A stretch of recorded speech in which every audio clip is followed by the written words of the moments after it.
creation. Shout out to Father of creation. We love you. Thank you. All of us in this together. In the present moment of now, letting go, choosing joy, choosing love.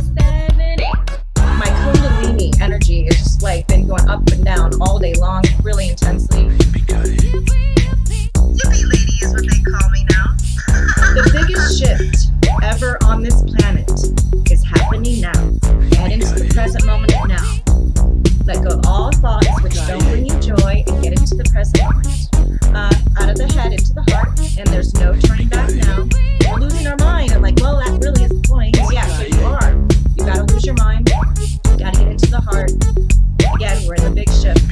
The big shift. As long as we're choosing love, we're always going the right direction. Get into nature, remain calm, follow your heart, and gather with like vibrational beings over the internet or physically. And I'd love to connect with you. There's so much fun. And New Earth Equal Heart, the new story. Here we come. Love as one. Joy, rain. And yeehaw. And yeehaw. And yeehaw. And yeehaw. And yeehaw. And yeehaw. And yeehaw.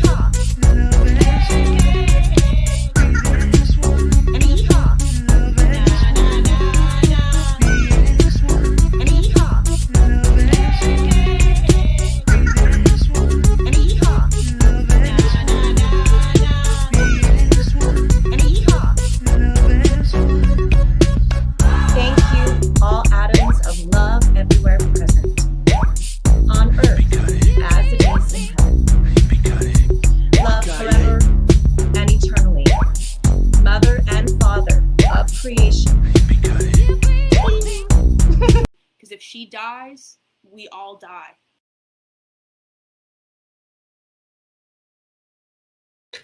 Hello, everyone, and how are you all doing today? I hope that you're all having a fabulous, amazing day. Today, of course, we're going to be continuing on our deep dive into the 5D Full Disclosure Cult, which was once known as Love Has Won. This is the other sect of the cult. Jason Castillo and Luna run the Joy Reigns area of the cult. And this is 5D Full Disclosure, which is run by Aurora, Lauryn Suarez, and good old Ashley Paluso, I believe is how you say her last name. And she goes by Hope. Hello, Joe. Good to see you. Joe says, greeting, everyone. Normal warning, auto mods are in effect, so please watch the swearing. Otherwise, Joe has to approve all of your comments. Otherwise, I wouldn't normally mind. I mean, Amy sure as hell swore, didn't she? I just want to say that the intro song that I'm using, I leave a link down in the description below. It's the Love As One featuring Mother God and the Ground Crew team. So I left the link down below. It's a fun song. I really, really like it. So go and give them a subscribe to that channel. So, of course, today we're going to be talking about the 7 chakras. And there's an amazing book, of course, that the cult made. This is it right here. It is the 7 chakras. They say the 7 chakras guide, it's allegedly their guide, is a quick guide. I mean, yeah, it's 8 pages long, so I think we'll be able to do the whole thing today. To understanding the energetic requirements for each chakra and how to work with each chakra for healing and strengthening. So I figured that today what we would do is we would read through it, and we're going to also compare what they say about the 7 chakras to what some other sources that I found that talk about the chakras say. And we're also going to hear Aurora discuss a couple of these as we go along and just kind of see their view into the chakras. Yeah, Joe's like, oh, I don't give a shit, but YouTube does. Yeah, YouTube tends to not like the swearing. So we're just going to kind of get right into it. But just before we do, let's just go over here for a second, over here to the healthline.com website. I'm sure everyone will love me for using this.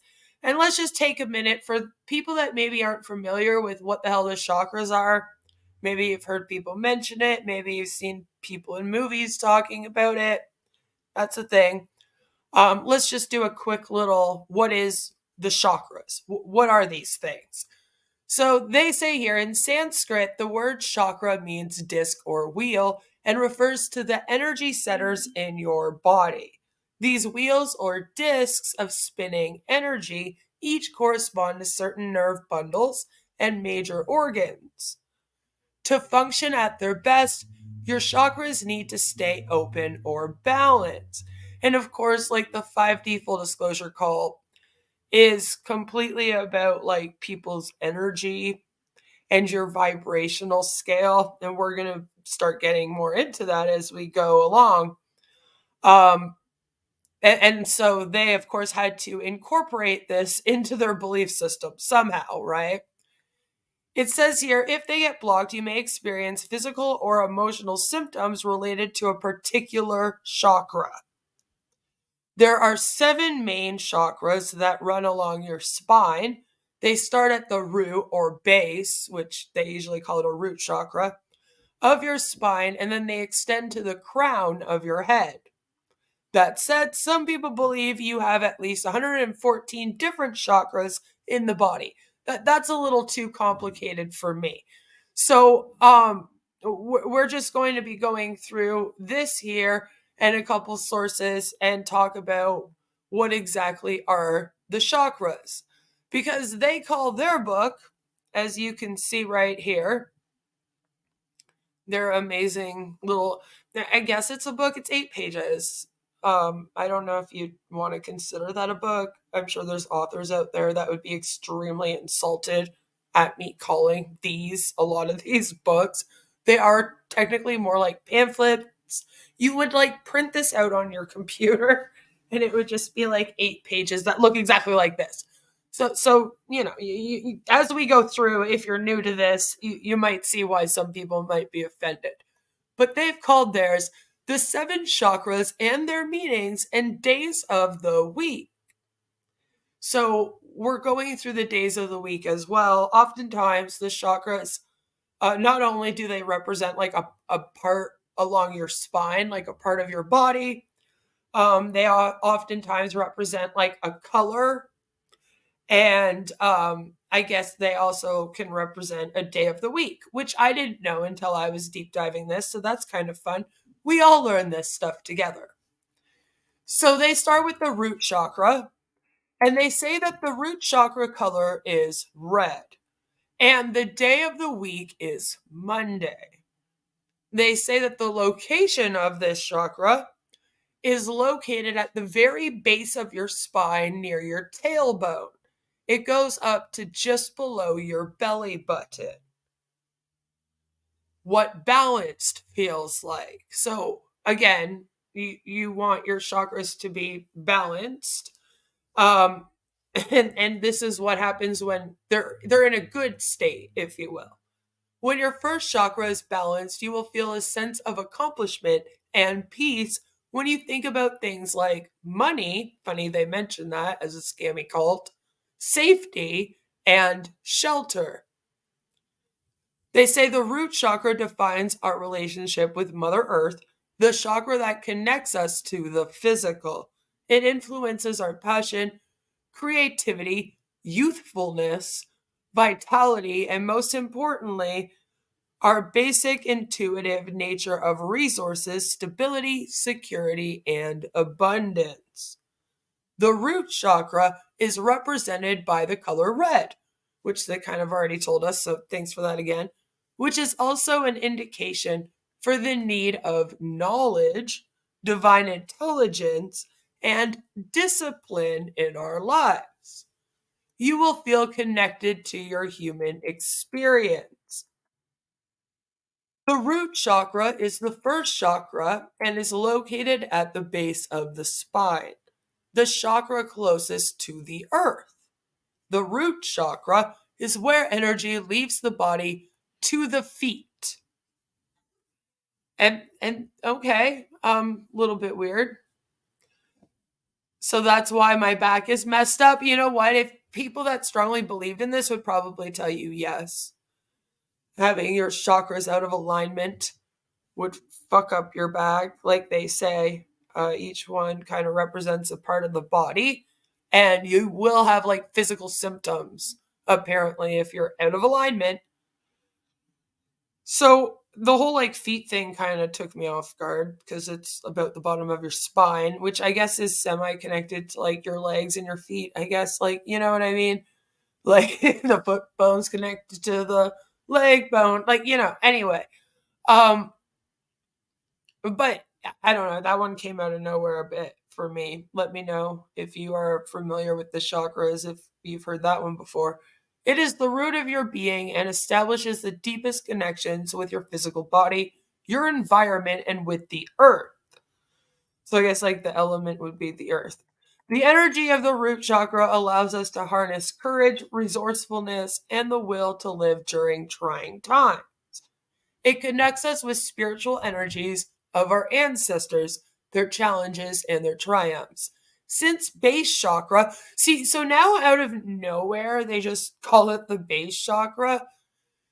So I'm hoping that anyone that's expected to read this is like semi-familiar that they're the same thing. Otherwise, you'd be like, wait, the base chakra, what's that? It carries our ancestral memories, which I'm surprised that they're not calling it the hearts, right? Basically, everyone experiences challenges or blockages within the root chakra. All right. These memories are imprinted in the subtle body and are passed down from generation to generation, creating unconscious generational patterns. Now we have some more Bob Larson.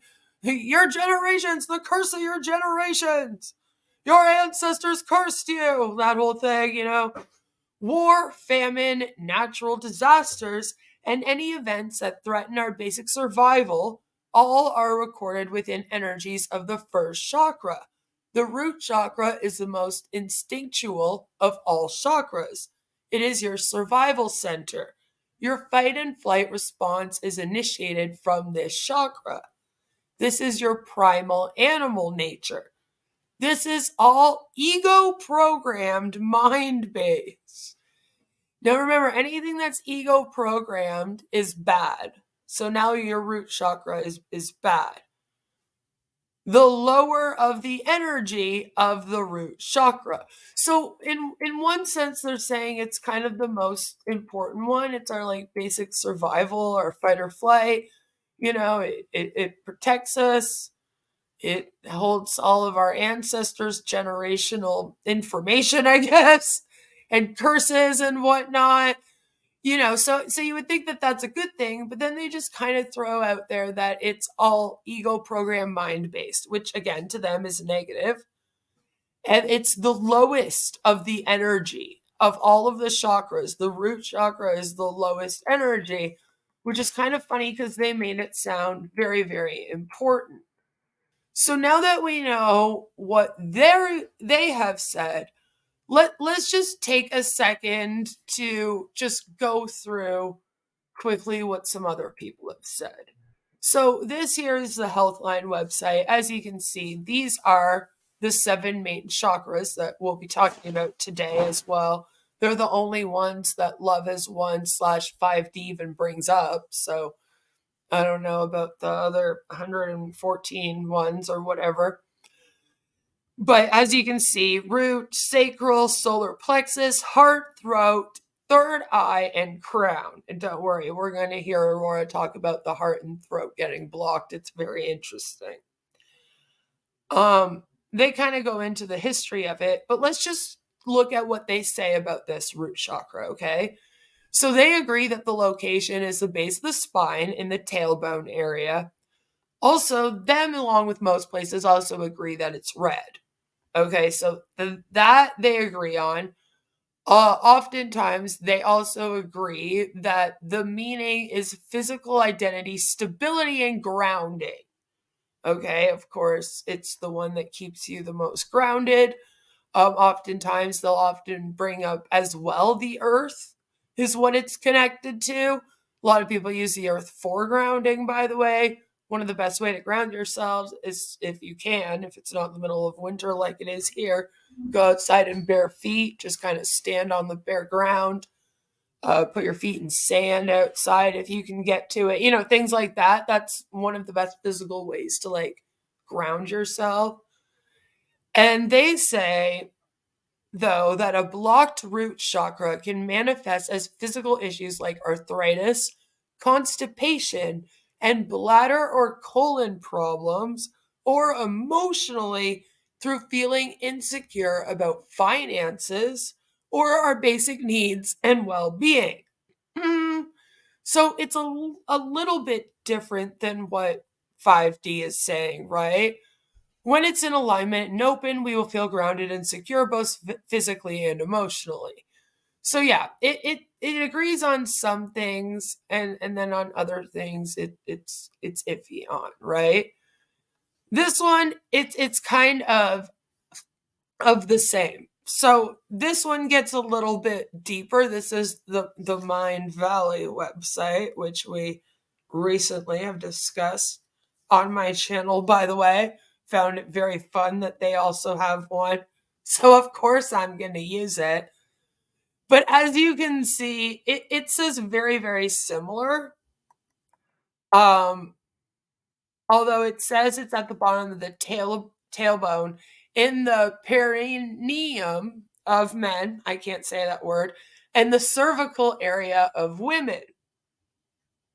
Okay. And Muladhara actually translates as root and support.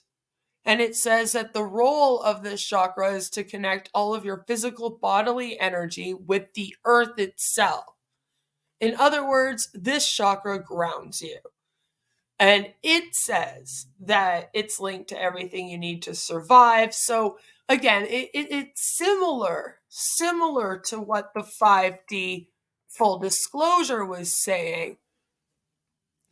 But where it gets kind of funny is the days of the week. The 5D full disclosure cult seems to have that part completely and utterly messed up. So the most fun one that I think explains it the most is this naturalchakrahealing.com website. And they here say that the root chakra is actually Saturday. But for some reason, the 5D full disclosure cult, of course, says it's Monday.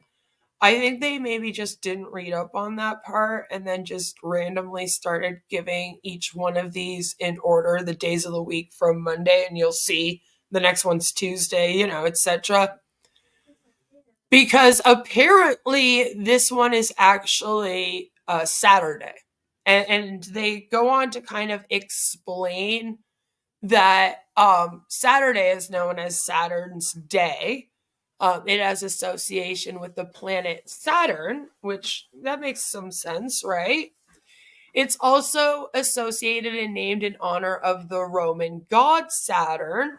So again, that all makes sense for its name, Saturday.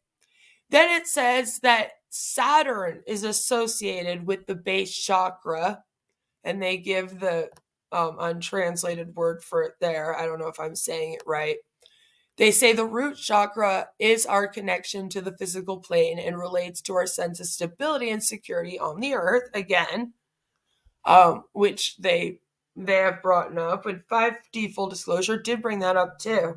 And then the fun part that I like is that it said it's known as the planet of karma and time.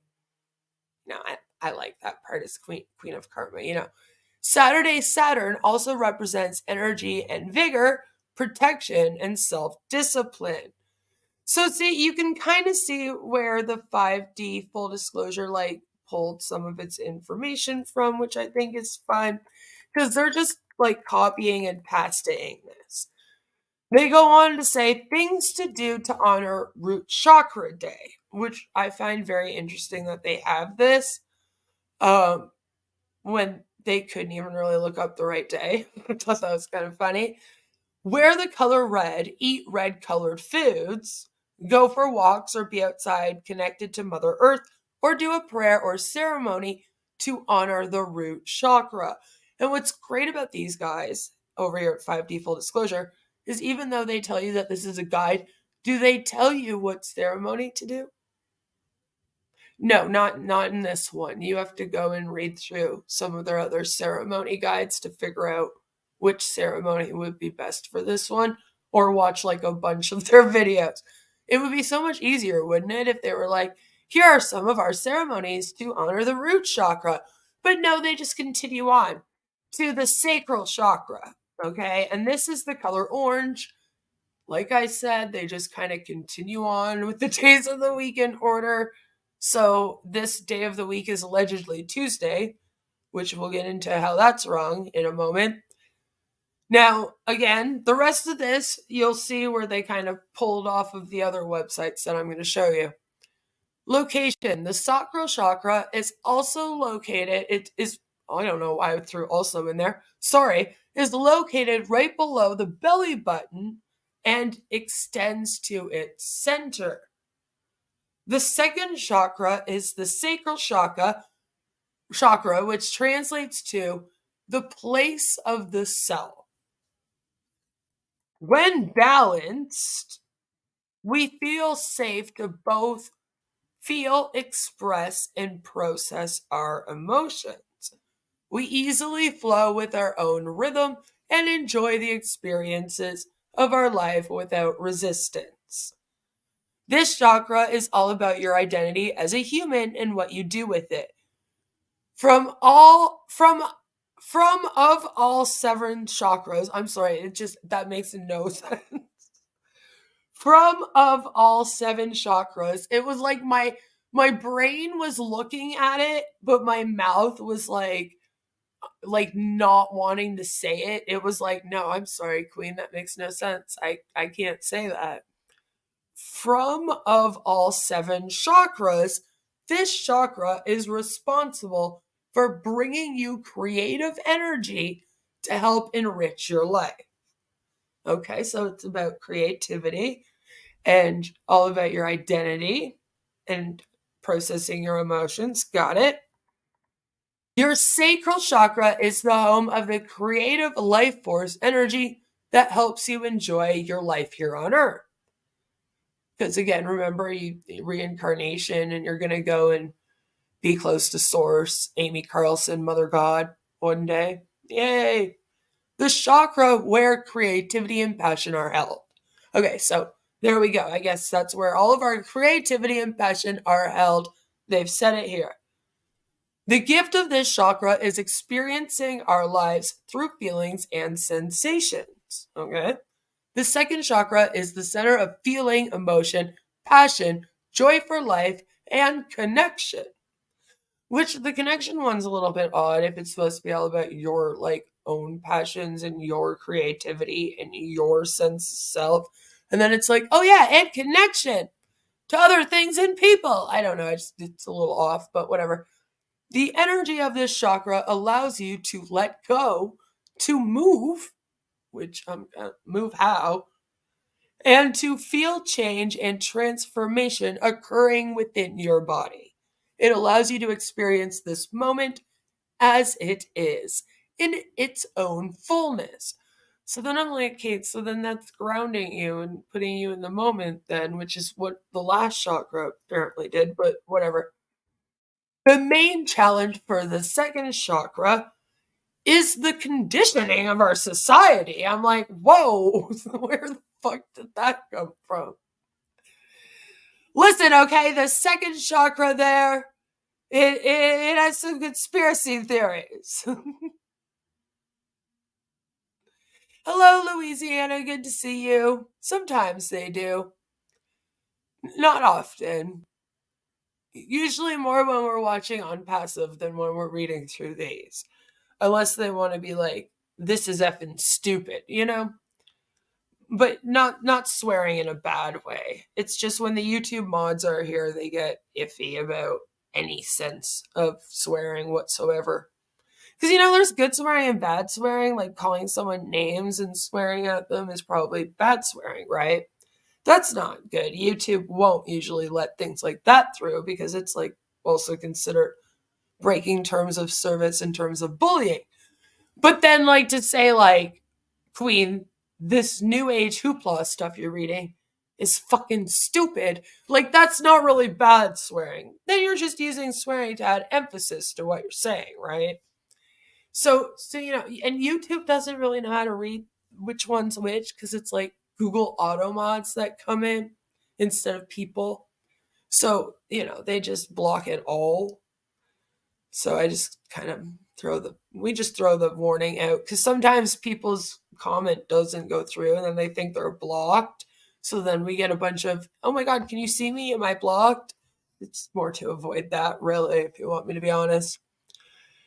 So again, I think it's funny now that it's about this whole thing becomes about grounding, and then all of a sudden they're making it sound like there's like it's part of the conspiracy theory, right? Like the conditioning of our society is a challenge for this chakra, which also sounds kind of funny to me. It's like they're talking about the chakra like it's a person. I kind of like that. We live in a society. It's a society where feelings are not valued, where passion and emotional reactions are being frowned upon. We are being taught not to lose control, and we get disconnected from our bodies, our feelings. Like, okay. Things to do to honor Sacral Chakra Day, which again is the wrong day, as we'll get into. Wear the color orange. Eat foods that are orange colored. Take time out of the day to do something creative like draw, paint, color, etc. In case you didn't know what doing something creative meant. Make a list of things that bring you joy in life, or what you are passionate about, or write a ceremony or prayer honoring the sacral chakra. See, now in this one, at least they gave like a little bit of guidance, direction, instruction, if you will, on how to do somewhat of a ceremony. Like, write out your own ceremony or prayer honoring the sacral chakra is a lot more instruction than what we got for the root chakra. They were just like, do the ceremony that has to do with the root chakra. We're not going to tell you what it is. Just go do it. But at least here, they're telling you to write a prayer. Most people could probably figure out how to do that. Like, that's some instruction. So this one's all about our passion, our creativity, getting to know ourselves, right? That kind of thing. Its color is orange. The day allegedly is Tuesday, which you'll see it. It's not exactly correct. So here is this Healthline's version. Again, they agree it's orange. Color's orange. All right. It's just below the belly button, just above the pubic bone, which isn't really quite how the 5D put it, but sure. Now, the funny thing is that they say its meaning is sexuality, pleasure, and creativity. I guess you could argue that passion could be seen as that, but when I was just reading the 5D version, tell me if you thought of sexuality passion when I was talking about passion, or if you just thought of like emotional passion. You know what I'm saying? Like passionate love feelings and things like that. Or you're like passionately angry when you're angry or something. Or if you were like sex. Yeah, no, it's about sex because I didn't get that. And they even go on to say, oh my, don't pop up, please. Thank you. Issues with this chakra can be seen via problems with the associated organs, like the urinary tract infections. So they're the reasons for UTIs. Lower back pain. So, Joe, this is the one you blame for your back pain. And impotency. Emotionally, this chakra is connected to our feelings of self-worth, and even more specifically, our self-worth around pleasure, sexuality, and creativity. So you can kind of see where the 5D full disclosure cult pulled off of this one, right? And as we continue to Mind Valley, you're going to see very similar again. They bring up the sacral chakra as the second one as well. They kind of show where it is there in that diagram. They say it's in your pelvic region, a couple of inches below the belly button. Now they have a yoga pose for theirs, which is kind of cool. They say that for this one, it's the revolved triangle pose or the goddess pose.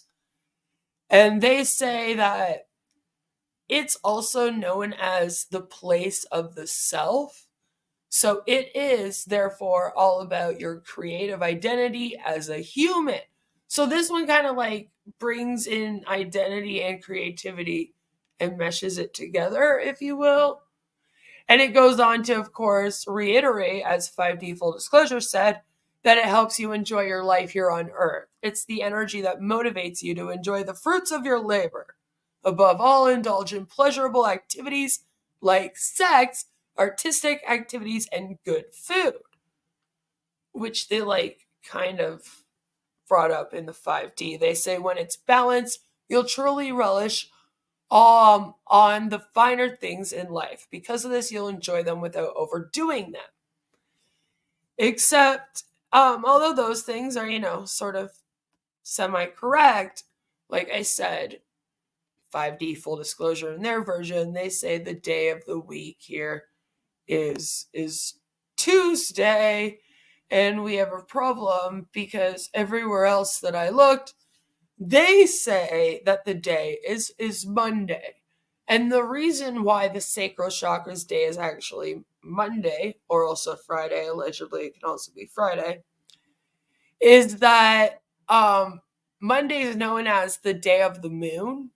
Monday, the moon, like the sacral chakra, connects us to our emotions, often subconscious or hidden, like the moon.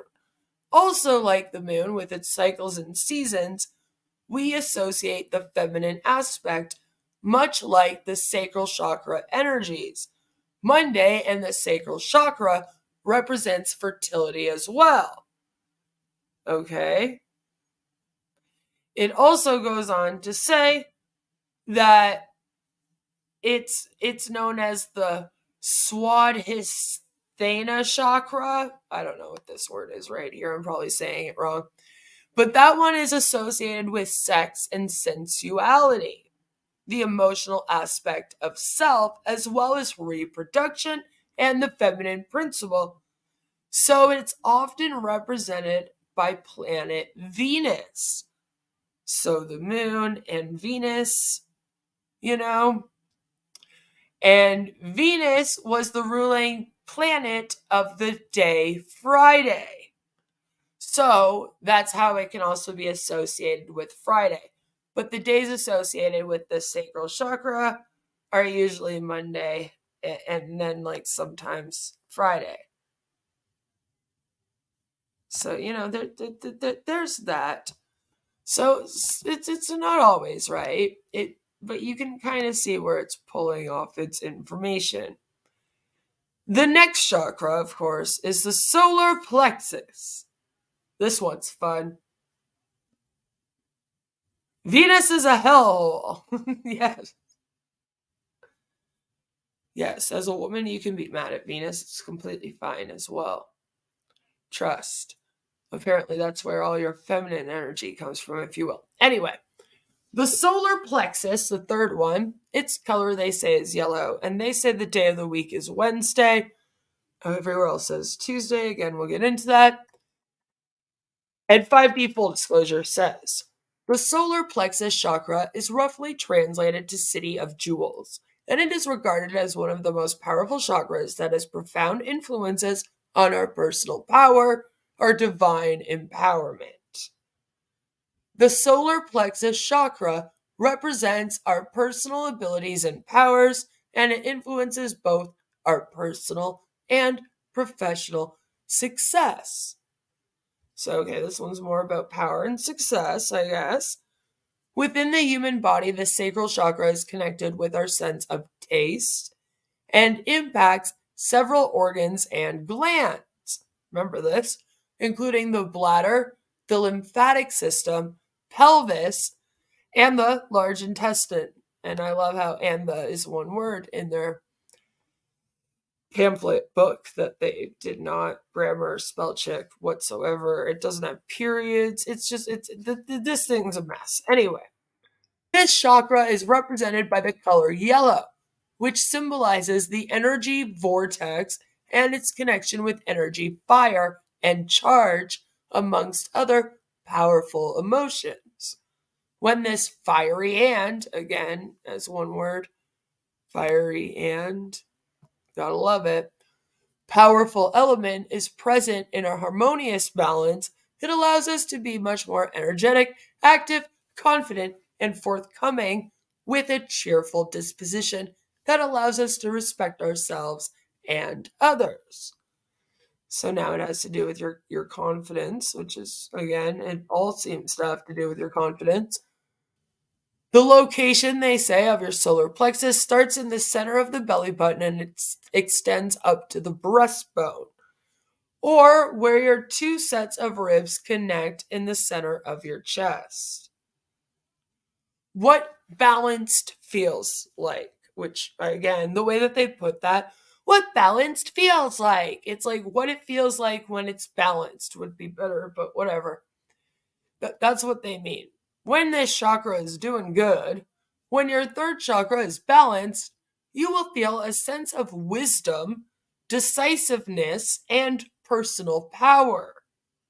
Many call this chakra the warrior chakra, as the feeling you get from it is comparable to a wise warrior going into battle.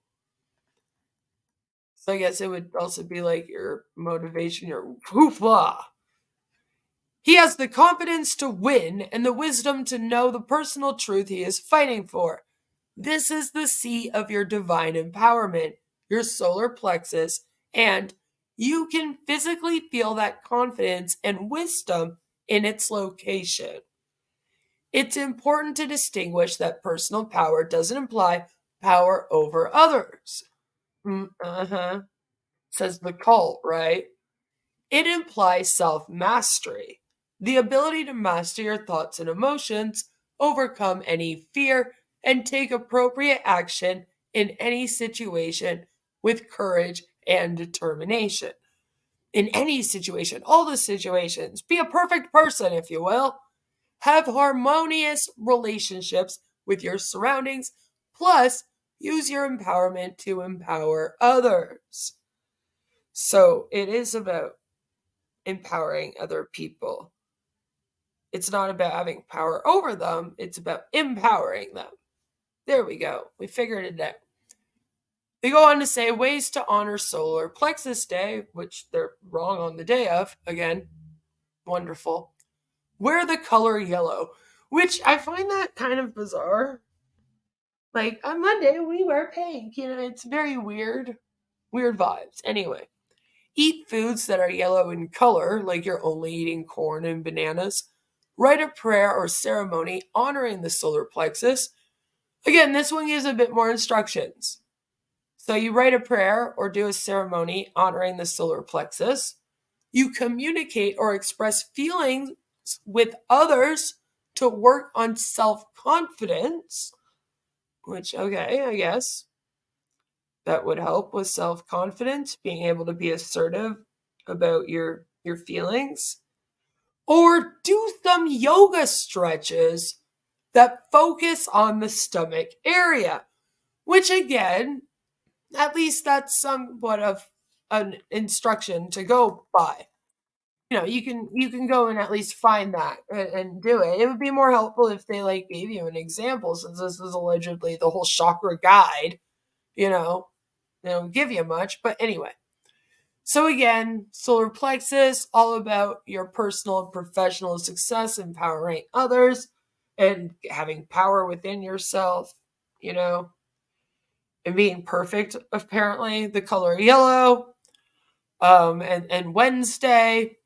So now let's just kind of see what other places other than this 5D full disclosure cult have to say. So the health line here says that, yeah, it's the solar plexus chakra is the next one. And it is yellow, of course.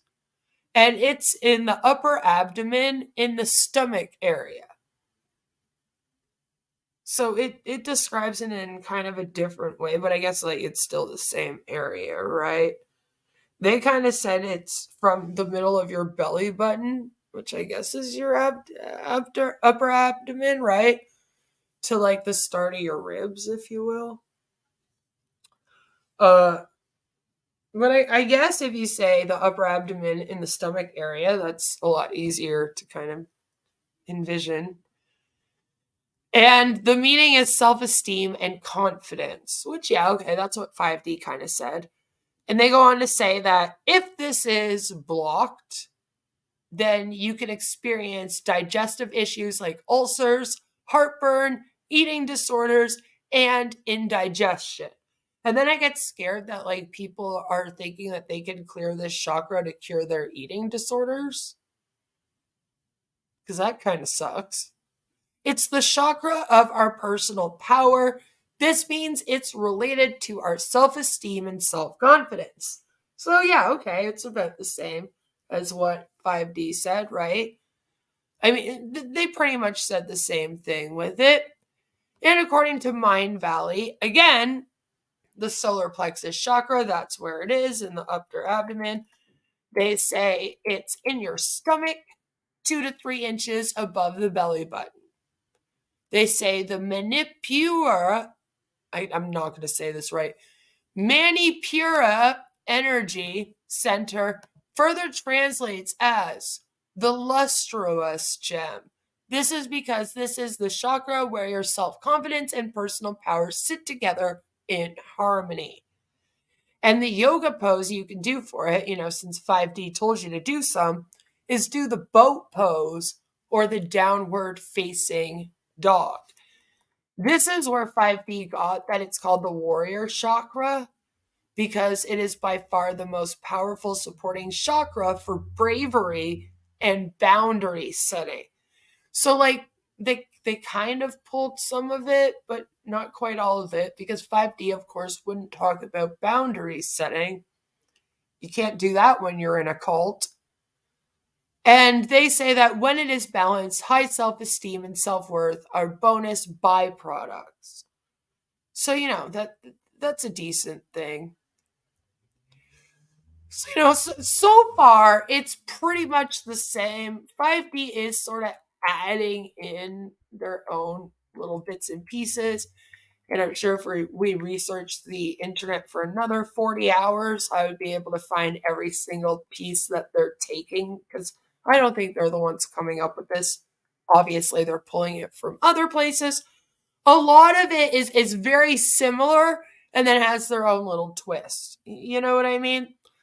But they say that the solar plexus day of the week is Wednesday. And the thing is everywhere that I've looked up seems to say that it's actually Tuesday or Sunday. And that's because Tuesday is referred to as the day of Mars, since it is related to the war god Mars, named so by the ancient Romans. Its equivalent is the Norse god Tyr. I don't know if I'm saying that right either. Oh my god, Bells is going to fucking swat me now. And in Greek mythology, Aries. The solar plexus chakra is sometimes connected with Sunday because of its representation with the related energies of the solar sun.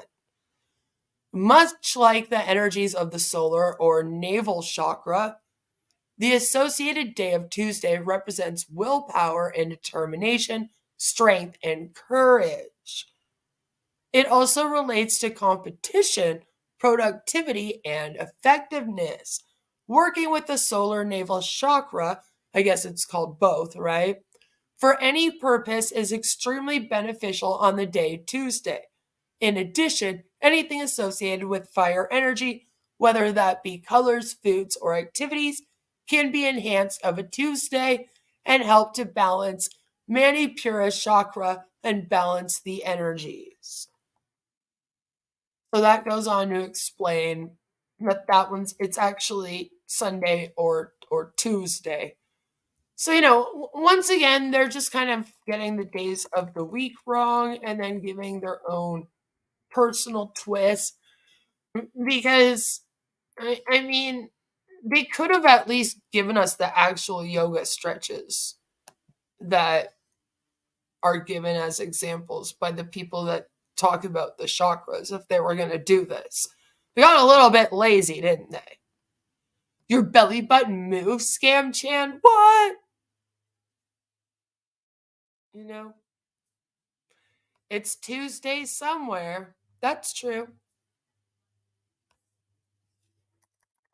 So the next one that they talk about is the heart chakra. And this one I found to be like the hardest one to research on, by the way. It's pretty difficult because I found some places that said its color was also red. So I'm just kind of throwing that out there.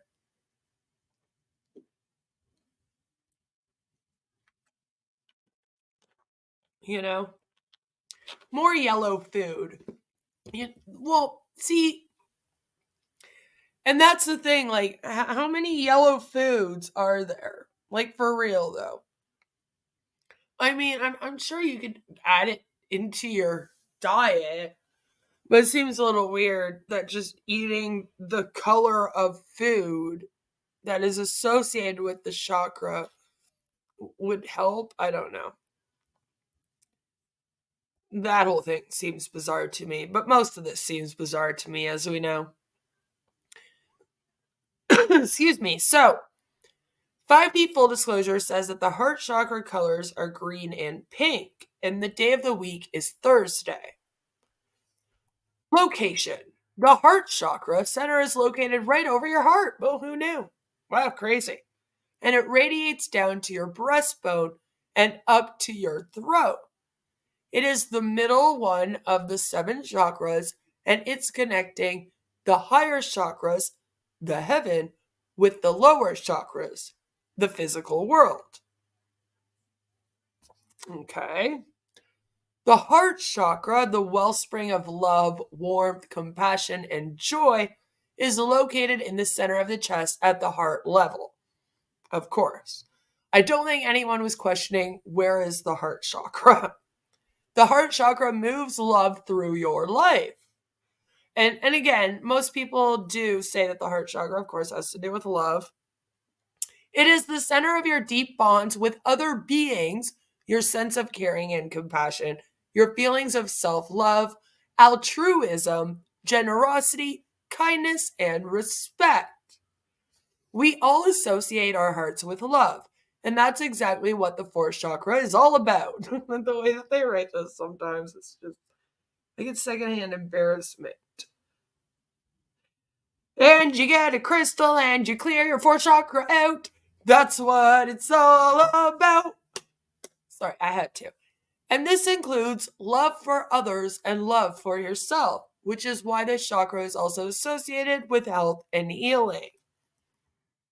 The heart chakra is an integrating and unifying chakra, bringing to wholeness as such. It is your healing center. Indeed, most spiritual traditions recognize love as the ultimate healing force. But of course, love is one, 5D Full Disclosure. They really do. Everything is about love, right? It is where we communicate with others telepathically through the heart space. And they actually mean that. They actually mean telepathically communicating through the heart. Remember, the ego is your mind, and that's bad. So you don't use your mind, you use your heart for everything. So 5D Full Disclosure, the heart chakra is obviously the most important one. The heart of the cards. Maybe. Hello, grateful Mama 420. I hope you're having a great day. Queen will be here all week. Try the veal and don't forget to tip your servers. Love +1. I love that group. So it's funny to me because the heart chakra, like, I feel like they tried to write the most about it. They took up the whole complete page right down to the bottom of it. They tried to write the most about it. It would, of course, be the one that is the most important to the Love Has Won cult, right? And it's also because it has to do with healing. And if you know about this cult, you know that they actually do believe that they can do these like healing ceremonies through like even a webinar with you. They can like heal your cancer, your AIDS. Oh, yeah. So, of course, since it's also associated with health and healing, it is, of course, the most important one to them. So they go, the heart chakra is an integrating and unifying chakra, bringing to wholeness. As such, it is your healing center. Indeed, more spiritual traditions recognize love as the ultimate healing force. It is where we communicate with others telepathically through the heart space. The energy of the heart chakra allows us to recognize that we are part of something larger. They're tying in the cult now. That we are interconnected within an intricate web of relationships extending through life and the universe. The heart chakra allows us to recognize and get in touch with this sacred and fundamental truth, right? The truth that runs through all of life and connects everything together. It is where we connect to Mother and Father God and all of creation.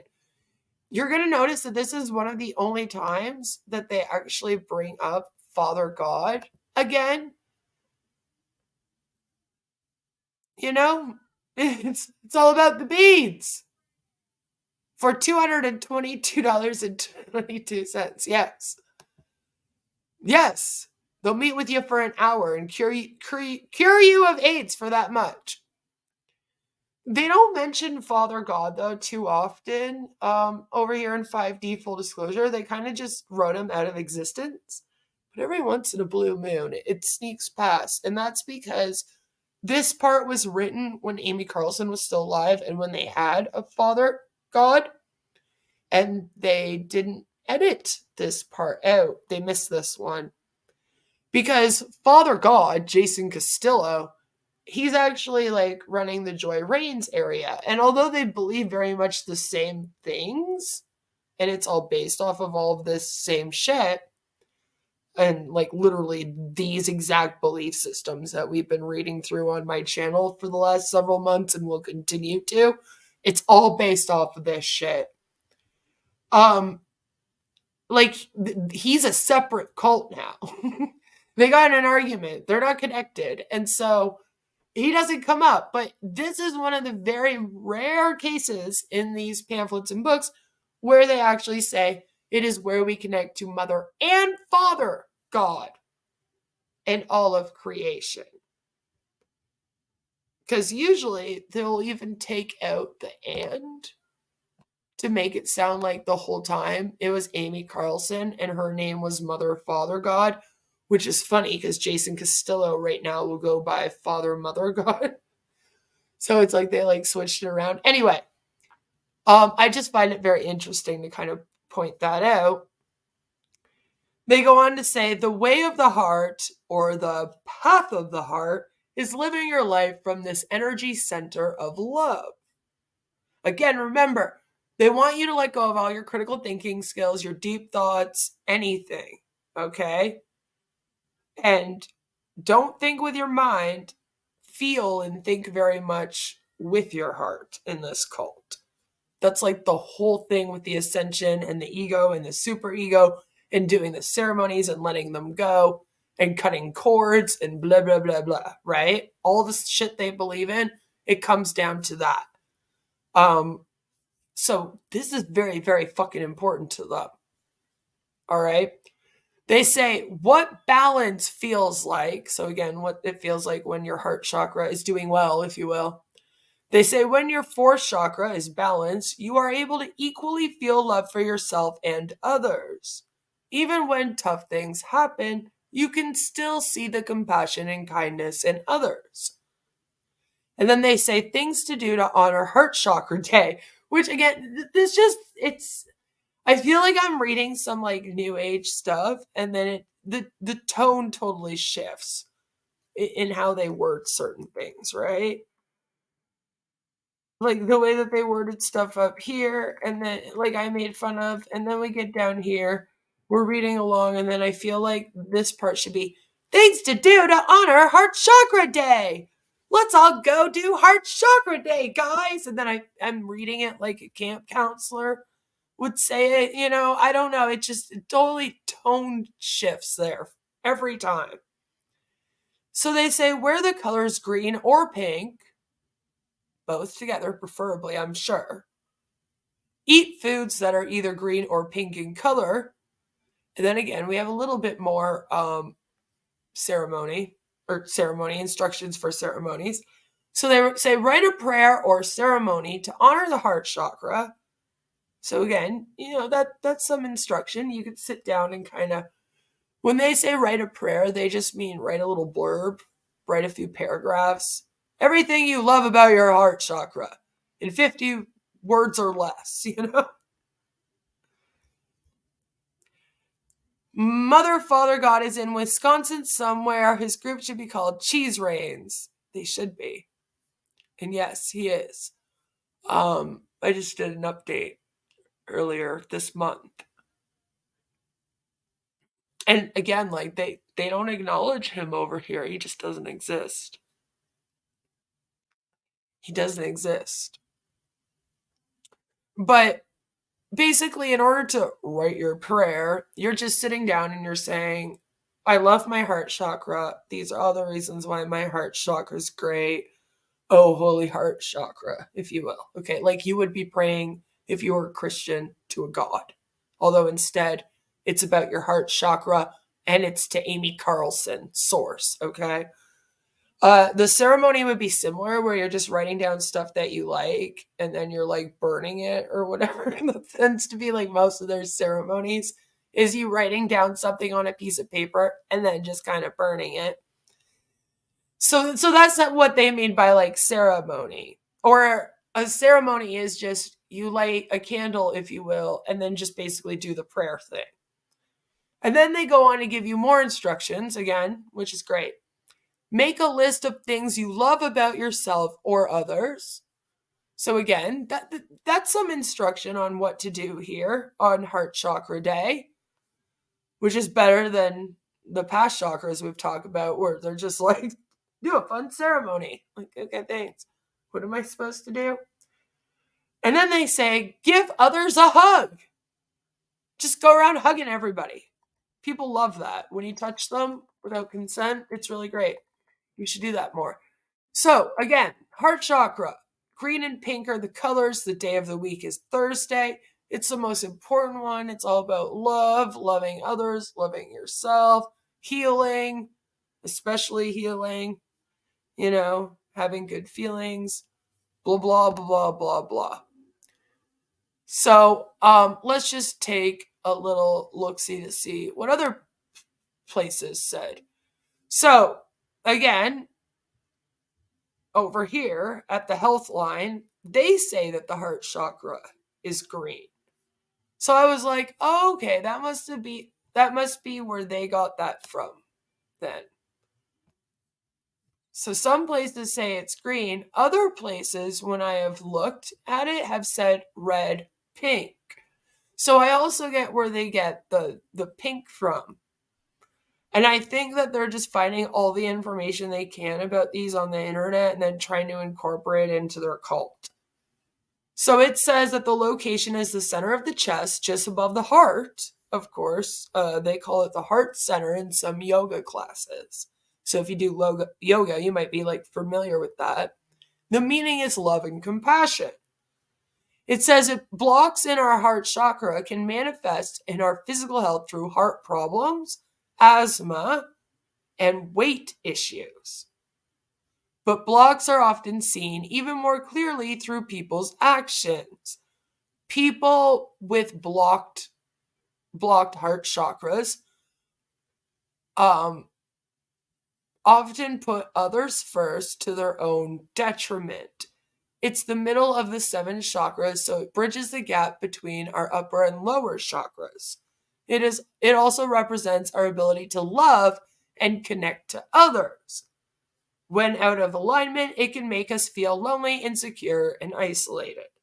So yeah, it's pretty much what 5D full disclosure said, right?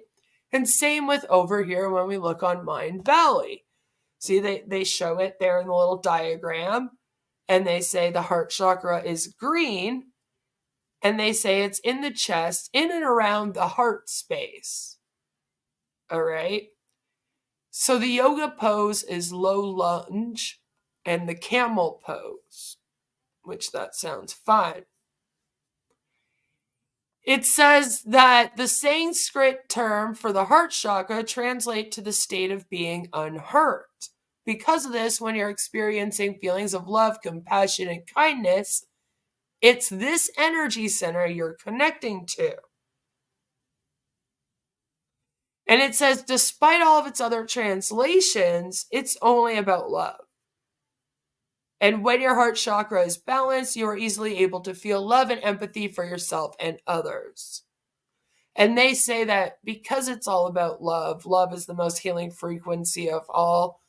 So I guess that might have been where these guys over here at 5D Full Disclosure got the healing stuff from, right?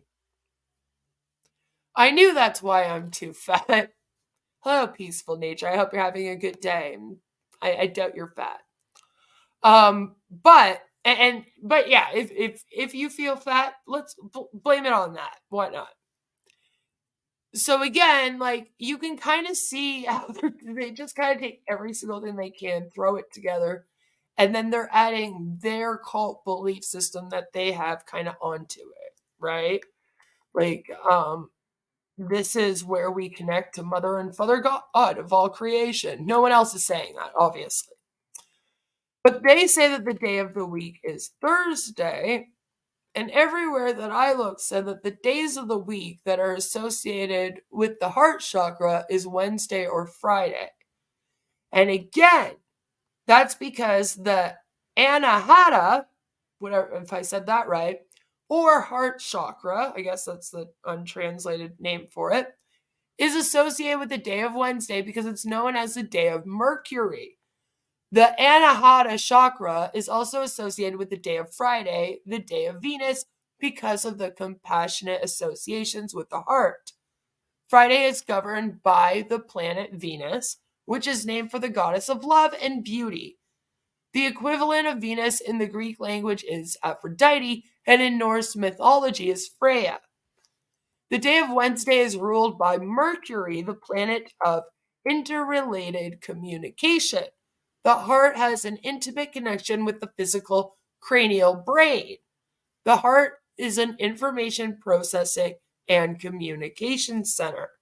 Similar to how the brain processes information and communicates by sending signals to the rest of the body, the human heart independently sends signals of its own to the brain. Now do you see where they get some of their belief system about, like, remembering with your heart and thinking with your heart? It comes from this. This makes the heart a unique communication center. Its language could be said to be that of love. The language of love. So then they say that Wednesday and Friday are the best days for working with the Anahata for any purpose, incorporating other things associated with the heart chakra, such as the associated healing crystals and herbs. Music, gardening, and heart-centered meditations can greatly enhance the energies you are working with on these particular days. So, I can't find where they're getting their days of the week. I think that as they're adding their own shit on so that they can bring Mother and Father God of all creation into it and kind of make it sound like they're talking about Source a lot more throughout it and whatnot. They were just going with the next day of the week. Like, they started with the root chakra on Monday and then just continued on. And now, of course, we're on Thursday, which would be the middle of the week if you started with Monday instead of Sunday, which is also weird that they didn't start with Sunday, by the way. I'm just saying.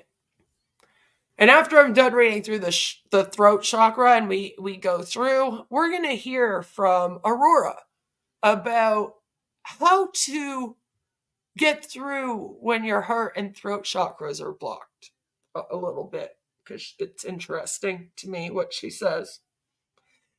So now we're on to the throat chakra. And this is what the 5D full disclosure cult has to say about it. By the way, we're on page 5 out of 8. Don't worry. So, and we're going to take a break after we react to Aurora too. Don't worry. So the throat chakra, they say, is the color blue, and the day of the week is Friday, because again, we're just continuing on. Last one was Thursday, so this one must be Friday, right? Yeah, sure, slap it on, they said. So they say the throat chakra is the 5th chakra, and it is the first of the higher or spiritual chakras on the chakra ladder, which made me laugh that they put that in like quotations, because I would have too. The chakra is located in the region of neck and shoulders, and its color is blue. I'm like, thank you, that was simple. The gift of this chakra is accepting your originality, expressing your authentic voice, standing up for yourself and love, and speaking your truth. Remember, they say this, right? Originality, expressing your authentic voice, standing up for yourself and love, speaking your truth. That's what this one is all about. The energy of this chakra allows you to seek knowledge that is true beyond limitations of time and space, beyond cultural and family conditioning. Apparently not beyond cult conditioning or indoctrination, though, because, here we are. The way of the throat chakra, which is just a weird way to put it. I don't know why they put it this way and why they put it in quotations. I'm like, this is your guide. Like, this is what you allegedly believe in. Why are you putting it in quotations? That's how I would write about it, okay? So it says the way of the throat chakra is the way of inspired creativity, seeking and sharing of the truth. And you see how a lot of this is also sounding very repetitive in the 5D version of it, somehow more so than in anyone else's version of chakras? It is the way of standing up for love, saying no when you need to, more than twice, I'm sure, and being open and honest in what you say. A person with an open throat chakra is a good listener. She enables another person to have the experience of being heard, and is allegedly only a woman because it says she. So, haha, fuck you, men. One of the most profound human needs that allegedly only women have, because this whole thing is very sexist. And then it turns into like this weird question answer session for a moment. And it's like, what provides the energy for you to speak? And I'm like, what why are we bolding this? And like, to the formatting of this thing. It just gets weirder as you go along with these pamphlet books, I tell you. So yeah, it's all, what provides the energy for you to speak? And they go on to say, on a physical level, of course, the answer is the throat. And they're funny. See, that was supposed to be a joke, I think. If not, it's just very bad. I hope it's supposed to be a joke. Otherwise, I give up, guys. I'm trying to make this entertaining. But on an energetic level, this energy actually comes from your 5th chakra. This chakra lets you speak your truth with clarity. The 5th chakra is what they call your throat chakra.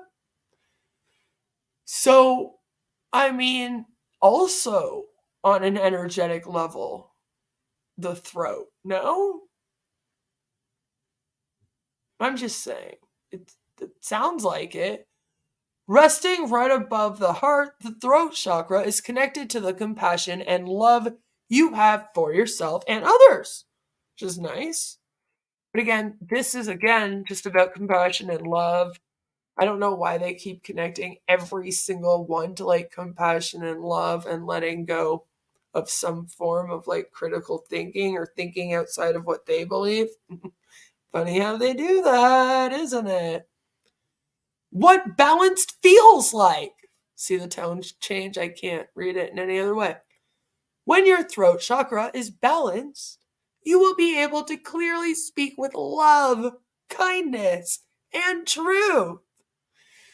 I love a world where you could just go and do like some meditation and some yoga and then balance a chakra and then poof, just like that. You're clearly speaking and telling just spewing truth all over the fucking place. No one can stop you. You're talking so much truth.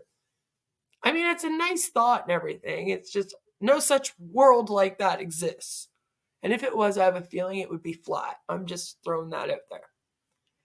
In fact, you will know exactly which words are appropriate for each situation. Just all-knowing. You just become all-knowing when the chakra is aligned. I feel like 5D puts more onto what the chakras do. Because trust me, I do believe a lot of it is hoopla. Okay, I obviously don't have any soul or spirituality in me. So when I look at this, I feel like, I mean, yeah, you can like do some deep breathing exercises and make yourself feel better. And that's essentially what meditation and whatnot is. You can ground yourself and be more in the moment, and that might help you. And that's also what this stuff kind of is. But at the end of the day, like, there are no chakras, and they don't get out of alignment, and then you have to put them in alignment in order to like live or heal yourself or whatever. And I just find it so funny that this is like created, and in most places when the chakras are out of alignment, you know, they're like, yeah, you might have a headache, maybe a UTI, and like a cough or something. But then you just put it in alignment, you're good. These guys are like, listen, when your chakras are in alignment and you're in 5D full disclosure, it will make you all-knowing. You will have fucking superpowers. Healing superpowers. You will heal people of AIDS. Okay? AIDS and cancer. All right? The chakras are what make the pop sound when you crack your back. It's what the chiropractors use. It's just as much bull hooey as what the chiropractors use. I'll say that much, all right? They're also scammers, those chiropractors. Go watch some Jeff Holiday. Educate yourself. But it's just so funny to me because, like, even these other spiritualities, religions, cultures, whatever you want to call it, that believe in, like, the chakras, they never put as much onto them as these cults do. Like, you'll just know which words are appropriate for every single situation you come across, as they say here. It's like, no, that's not a thing. And I find it weird it would be your throat chakra, again, instead of like your crown chakra, your mind. Wouldn't that... Don't you need to be able to think of the appropriate words for all the situations really, really quickly or something to be able to do this? You know, this isn't a one-organ task, I feel like. Anyway, I'm thinking too deep into it, but that's my job here as the deep diver. I just feel like it's so funny because, of course, it's the answer to everything because it's a cult. So, of course, it will let you know exactly which words are appropriate for each situation, and speaking with a balanced throat chakra will enlighten and inspire those around you. You'll just, poof, turn into a motivational speaker. Just like that, I tell you. Just like that. And then they're like, things to do to honor Throat Chakra Day. Which, again, I can't read without sounding juvenile. Wear the color blue. Eat foods that are the color blue. And I'm like, what? Like blueberries? Moldy bread? Like, I can't, what? I want everyone in my replay crew, especially in the comment sections, to list down as many foods of as many of these different colors as you can fucking come up with, especially blue ones. How many blue foods are there to eat? Like, if you wanted to have a whole throat chakra day and only eat blue foods, how fucked would you be? Is what I want to know. Maybe we'll do it in future as a fun game. Practice strengthening your throat chakra through speaking or singing. Which, I mean, that sounds lovely, right? You just got to do some singing. That's all right. Or you can do a prayer ceremony, of course, to honor the throat chakra. I feel like they just throw that into everyone. Like, they're like, I don't really know how to tell them to honor these things or like do anything about it because none of us actually studied meditation or like any of this spiritual stuff. We just all joined this cult and now we think we can like run it after Amy Carlson died. So we're like, I don't know anything about it. Do you know anything? No, you don't know anything? I know. We'll just tell them to do a prayer ceremony honoring each one. That'll work. That'll work. They won't know we don't know anything about it. It sounds really professional and like we know everything about the chakras. I don't know everything about the chakras, as you can see. But I can tell you that these guys are butchering it just slightly and putting a lot more, like I said, onto them. And even though there's yoga poses and stuff, I feel like it takes more than that to help your throat chakra. And most of these spiritualities and stuff, they have different ways that are very specific on how to clear these things. And like these guys don't even mention that like at all. Like this is not in here. They're like, this is what it is. Do a ceremony and write yourself a prayer. Okay, on to the next one. And it's like, what the? So I hope you're kind of seeing that. And then if you are new to the chakras, you can learn along with me the real information. So this is what they're saying about the blue throat chakra. And again, its day of the week is Friday, apparently. Does blue soda in cotton candy count? Well, it's going to have to, okay, Scam Champ? We don't have a lot to work with. So that's what we're talking about. We got some blue Faygo and some cotton candy, some blueberries. Are we set? Imagine doing a whole week of just eating these foods.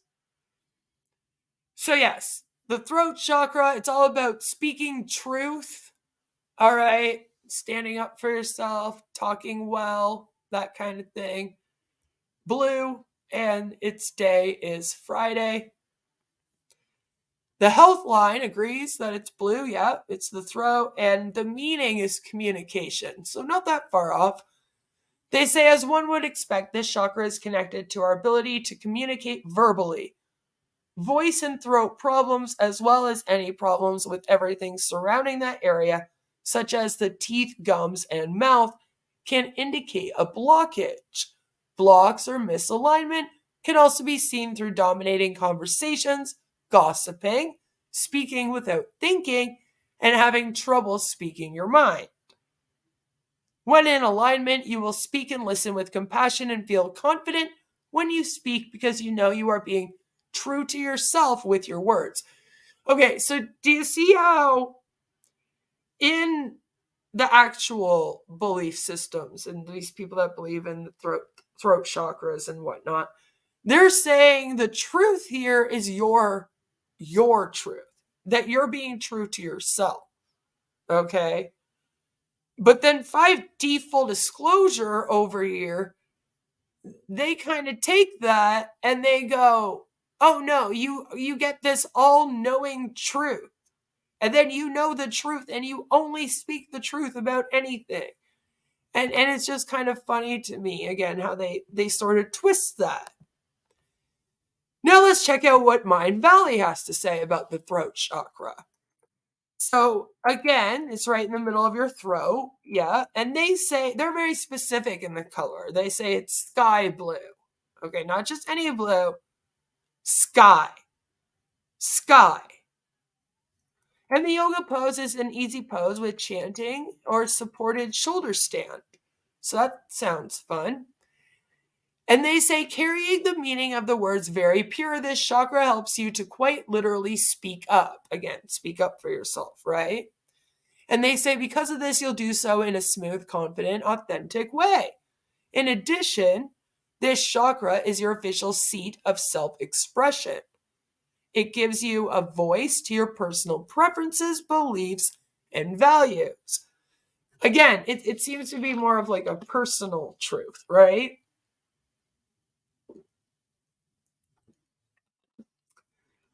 It says, when balanced, you openly and lovingly speak the truth. Moreover, you express yourself in whichever way feels most in alignment at any given time. Again, not just the truth. Like if you don't know the truth about something, all of a sudden you're handed the knowledge and you just know the truth about it now, so you only speak the truth on it now.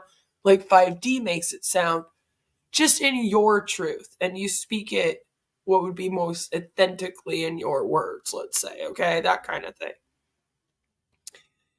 And then they say, in other words, there's nothing that enlightens and inspires those around you like an open throat chakra. So I guess it's good for inspiring others around you. So you would think that to a cult then, right, that's main job would be inspiring all of those around you. That would be a very important one. But they don't really make it as important, the throat chakra, right? Again, I think to them the most important one would be the heart, the last one we spoke of.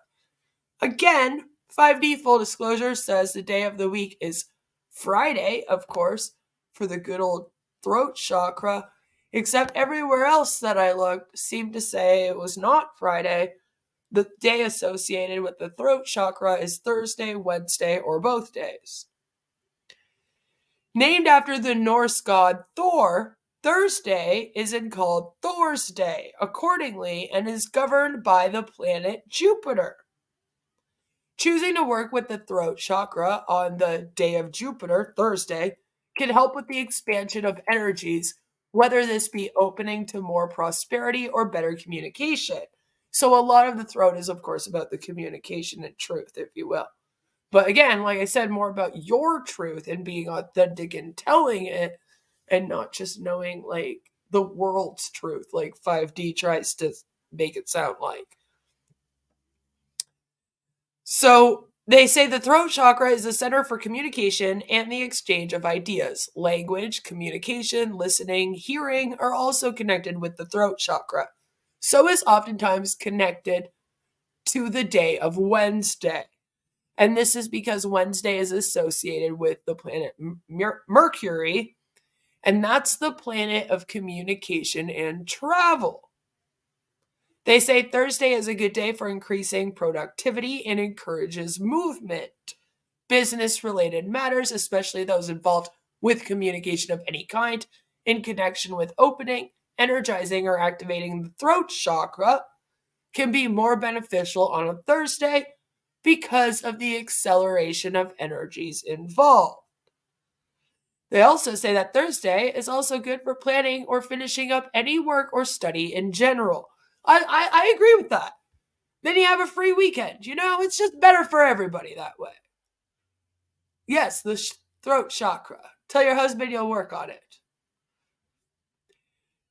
So, do it all on Thursday, Then they go on to say the throat chakra is also related to sound, so using the voice, so guided meditations and chanting mantras can be beneficial on a Thursday and when working with the throat chakra for healing purposes in particular. And when I read that, I actually found it really funny that 5D full disclosure here never really talked about that sense of the throat chakra at all. I thought they would bring the healing stuff more into it. I was like a little surprised that they didn't dive right into that. But then I found a video, which then kind of changed my mind a little bit. So let's take a minute. I'll try not to talk. And we're just going to hear Aurora tell us a little bit more about the heart and throat chakras. With the throat and the third eye and the crown, this upper area all kind of functions as one. Now, of course, especially I feel probably the biggest block that can occur too is between the throat and the heart chakra. So a lot of you have felt or do feel pressure sometimes in between the rib cage, between the heart and the solar plexus. That block there is very common because our empowerment and our heart center is not working well together, or it's not completely flowing. So this usually presents differently in masculine and feminine. So masculine too much energy is running into the solar, and the heart is not flowing. And so we get that over masculinized energy, that powering over kind of more dominant. Now you're going to notice the sexism very strong here. Everything to 5D full disclosure is put in feminine and masculine energies. The masculine energies are, of course, all the ego energies, which is the bad energies, like all the toxic masculine traits. The feminine energies are basically everything else. They explain this a little bit on the ascension journey in the guide and everything, so you should be semi-familiar with it. We're going to get more into it as we go along, of course. This is a good introduction to it. Dominating energy. And then in the feminine, we usually see the opposite, where it's too much energy is in the heart chakra, and there's usually a lot of damage there, and we're cut off from our empowerment. So that has been, if we look at kind of historically, what humanity has struggled with is that the masculine tend to operate mostly from the solar plexus. So they have an overabundance of that fire energy, that masculine empowerment, and not enough feeling. And then we tend to see the opposite with the feminine. And that's how they kept us kind of disempowered in all ways, because as feminine, we weren't empowered. We were overly emotional, overly sensitive. We hadn't yet learned how to incorporate it. In the masculine, we're lacking the feeling. And now we're bringing that all into balance. But the heart center, if it's shut down from the throat, what happens is if you do feel a block, and you may feel it sometimes between, like I said, between the rib cage and in that area right below the heart, between the stomach, what happens is there is actually what we have felt into of a feedback loop, that a lot of times the energy from our solar will bypass the heart. So it'll almost go around and come into the throat. And when this happens, this is why we have so much dysfunction with expression. Now, this block can also happen from up here. When we're completely in the mind and we're blocked from using our third eye, and we're blocked from using our crown, that can also affect how the expression comes out of the throat. So the throat isn't a very unique. And don't worry, guys. After this, we're going to have a little bit of a break. All right, we'll do a commercial break, and then we're going to get into the crown and that position, because it's verbal expression. With a lot of these other chakras, the energy that we're working with is very internal.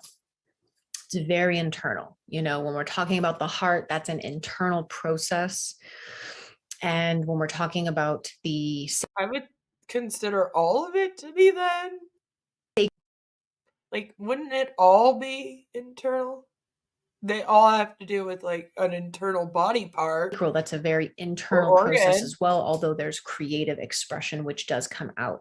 But the root and the heart and the solar plexus and the crown and the third eye, those are all very internal processes. But the throat is external. It is a constant avenue of expression. So you basically have two main avenues of energy expression. I mean, I guess if you're looking at it like that, then it kind of makes sense. Because if your throat chakra is all about you, like, communicating to other people, then yeah, I guess in that sense, you technically, yeah, your energy would be going out more than just being an internal struggle or finding yourself or whatnot. But at the same time, though, what we just read said, too, that it's also kind of an internal thing. Because you have to know your personal truth, and you have to be authentic with that in order to share it. And that was what 5D even kind of made it all about, right? When we just read through that. So at the same time, again, I'm left with more questions than I have answers when I'm hearing Aurora talk to us from the 5D Full Disclosure, the 5D University channel. Hello, Nathan. Thank you for becoming a member. I hope you're enjoying the 5D Full Disclosure content. Expression. And that is through the sacral and through the throat. So with the sacral, it is our creative expression. So Yeah. how we express our creativity, you know, what we But again, wouldn't that then technically be the same thing as the throat? Like, if it's about expressing your creativity, and then your throat would technically be expressing your thoughts and your truth and your feelings, right? Like, how is that different? Would that not be the same fucking thing? Am I the one that's crazy? I feel like if you feel that way about the throat, then technically you should feel that way about the sacral if it's all about creativity and your outward expression of set creativity. what we like to do, what we're passionate about doing, that's going to come out of the sacral. And with the throat, it's going to be all of our expression, our verbal expression, expressing our truth, expressing our feelings, expressing our ideas. This is all coming here, which is, you know, a big reason why Again, though, I feel like something about me just feels like it still has more to do with your mind. When you're talking about expressing ideas, like, yeah, I get you're talking through your mouth, it's going through your throat, yeah, blah, blah, where your voice box is, etc. But at the same time, like, it's what you're thinking that you're expressing, or it's what you're feeling, then that would be your heart chakra that you would then be expressing. So I don't know, it's just kind of weird to think about. It like doesn't make sense to not be together. A lot of it is all the same fucking shit, just throwing onto the different chakras, okay? But at the same time, though, like if we're looking at where do thoughts come from, if you're expressing your thoughts, where do they come from? Not your throat, like that's what I mean.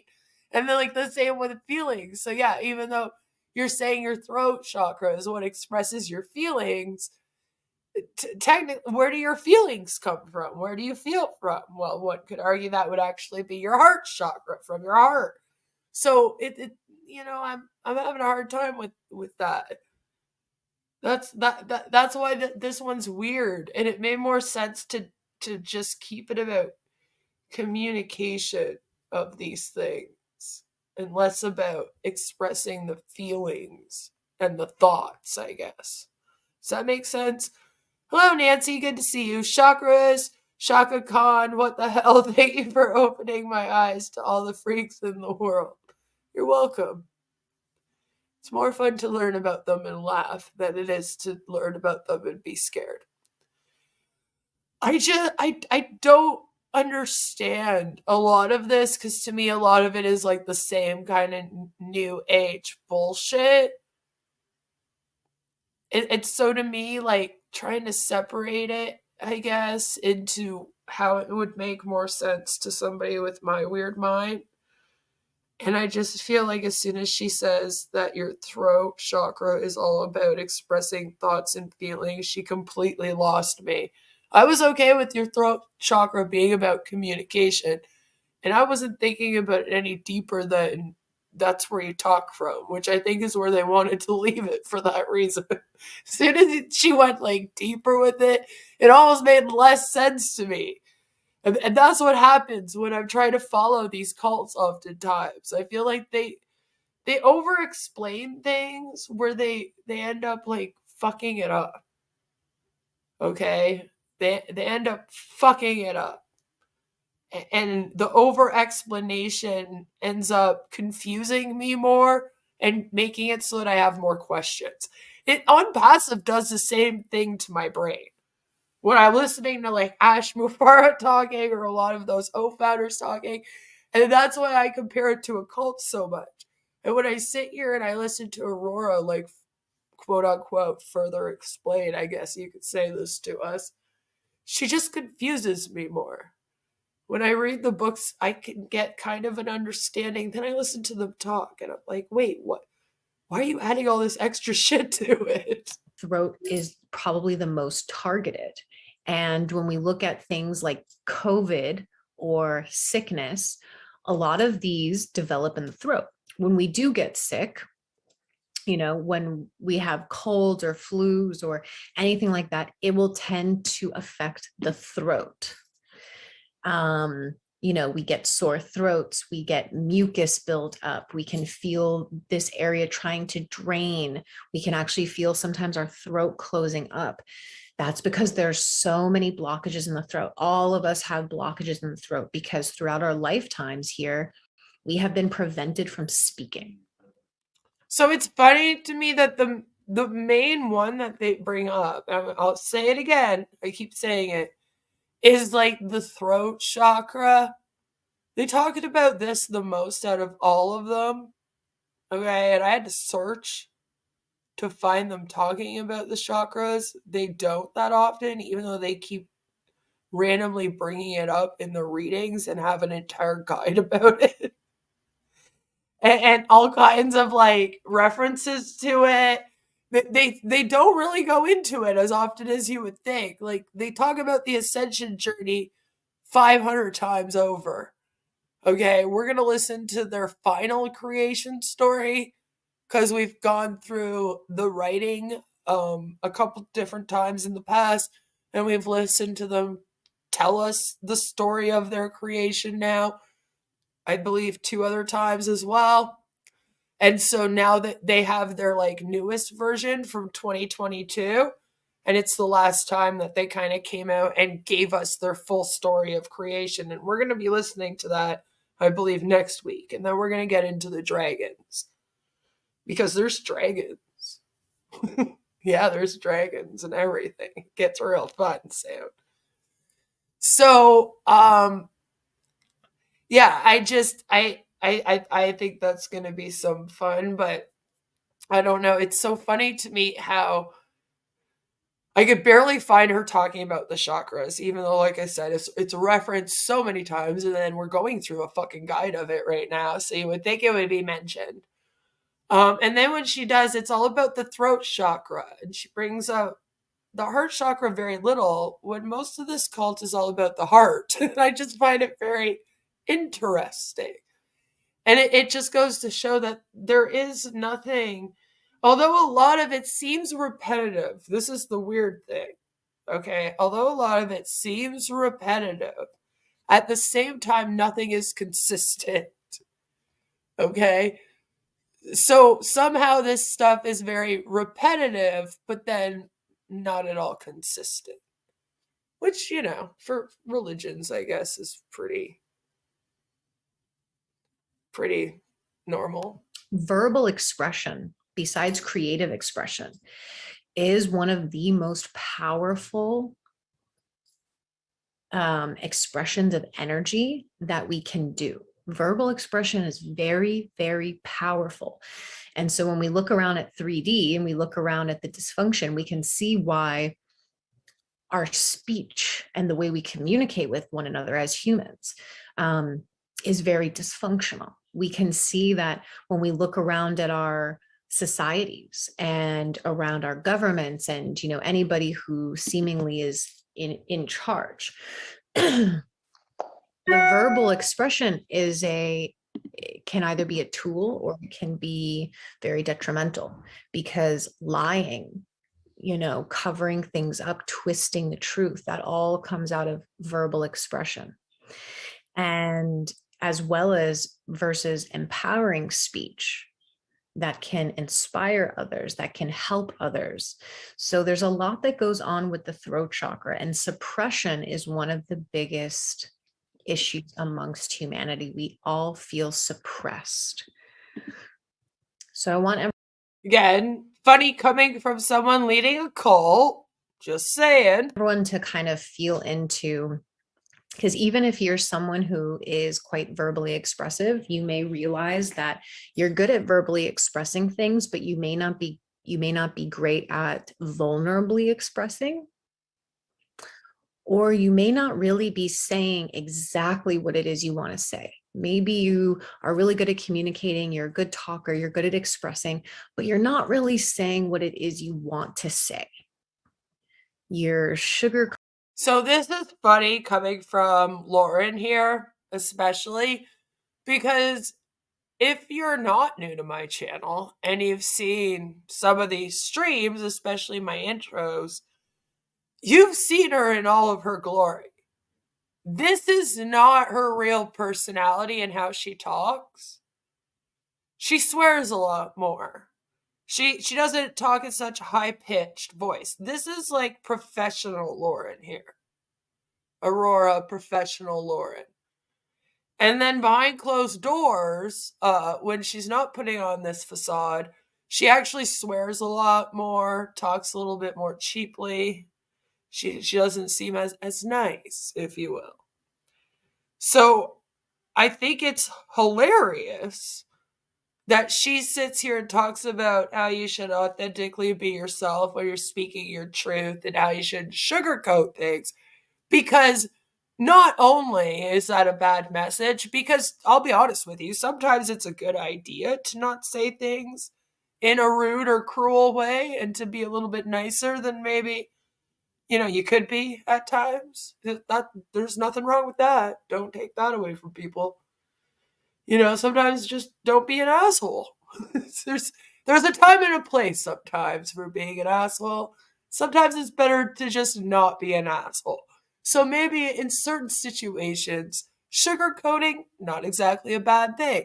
So not only that, okay, but also she's fake as fuck. And I'm just throwing that out there. She is being very, very fake when she does these 5D University and other, things where she's, leading them in their spiritual journeys, their ascensions. Because then sometimes you see her in other things, and sometimes even in her little podcast thing that she does every single day and whatnot. She talks different. She acts a little bit different, okay? So just pat her on the head and go, sure, Lauryn. Coding, or you're trying to make it sound nice for the other person receiving it. This happens a lot. People pleasing. In this day and age now, it's like everything you say triggers someone. And this was a way that they wanted to shut down verbal expression, is by, limiting what is acceptable expression. So for feminine, we have been very suppressed in terms of it was very unacceptable for women to express assertiveness. It was very unacceptable for women to express emotions like rage or frustration or empowerment or anything. It was very much that we were supposed to stay quiet. We were supposed to stay soft and quiet and not rock the boat too much. For masculine, it's the opposite problem, that they encourage the masculine to speak too much, and so they struggle to listen. It's so sexist. So this can go both ways with the throat. We can either it could be overly too much energy coming out, and we're see again, why is everything negative masculine and everything positive feminine over here? I guess it's a good thing they got rid of Jason Castillo, because that would be more confusing to me if he was over here, I guess. We are talking too much. We are expressing too much. We're not going within enough, and we're not listening. Or it could be that we struggle to express, and that can come through different ways. Oh my God, how are you supposed to figure it out? So the suppression is a big one. And that was the main energy that I wanted to talk about with the throat, was the suppression. So that's pretty much all of what she had to say, because after that she goes on to talk a little bit about nonsense and more masculine and feminine stuff. And honestly, we're probably going to watch the whole stream on that in future. So what we're going to do is we're going to take a quick little commercial break, and then when we come back, we're going to get into the last couple of chakras, which is the third eye chakra. That's a fun one, of course. And the crown chakra, which you sort of heard Lauryn talking about just a moment ago, if you will. So we'll be right back. How do you know if your problems are the result of bad life choices or demons? And what do you do if your problem is demons? My 200-page book, Dealing with Demons, has answers for questions most are afraid to ask. Can Christians be demon-possessed? How can I know what's natural and what's supernatural? Dealing with Demons will teach you how to recognize symptoms that the devil is at work in your life or the life of someone that you care about. Learn strategies to avoid Satan's traps and walk in freedom and supernatural protection. Read Dealing with Demons and be one step closer to living in spiritual victory.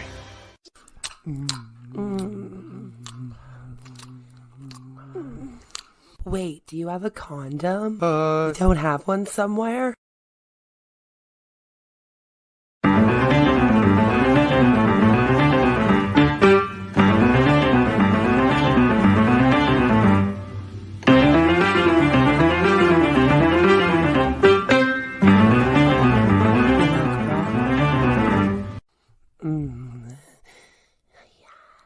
Yes.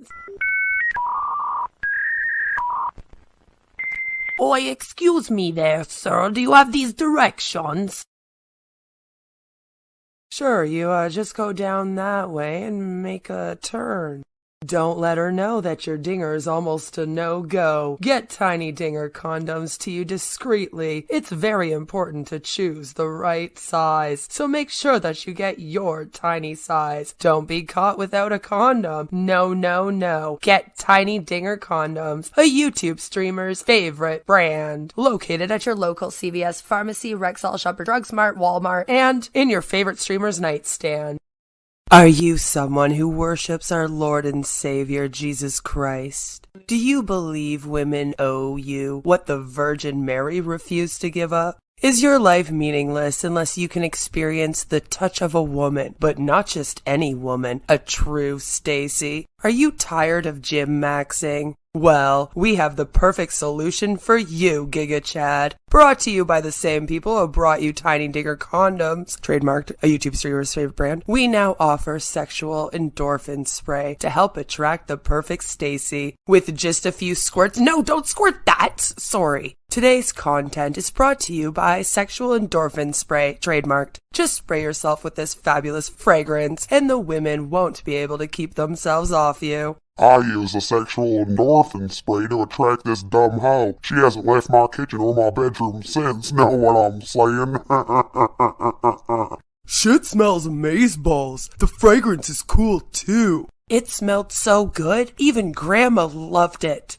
And me. A little too much, actually. You can even use it at church, guys. The nuns wouldn't stop grabbing at me.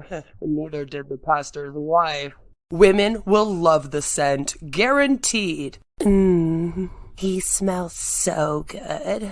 I just want to rip off all of his clothes and then just take my tongue and then...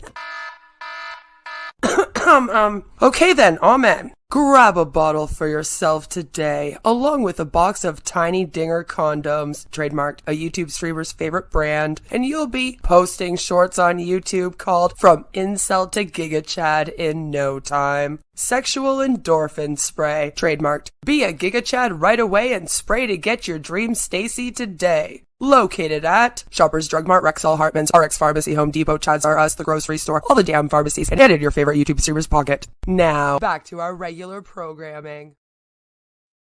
Yes, now back to our regular programming, in which we continue on our journey of going through the 7 chakras according to 5D full disclosure and comparing it to what everyone else says, basically.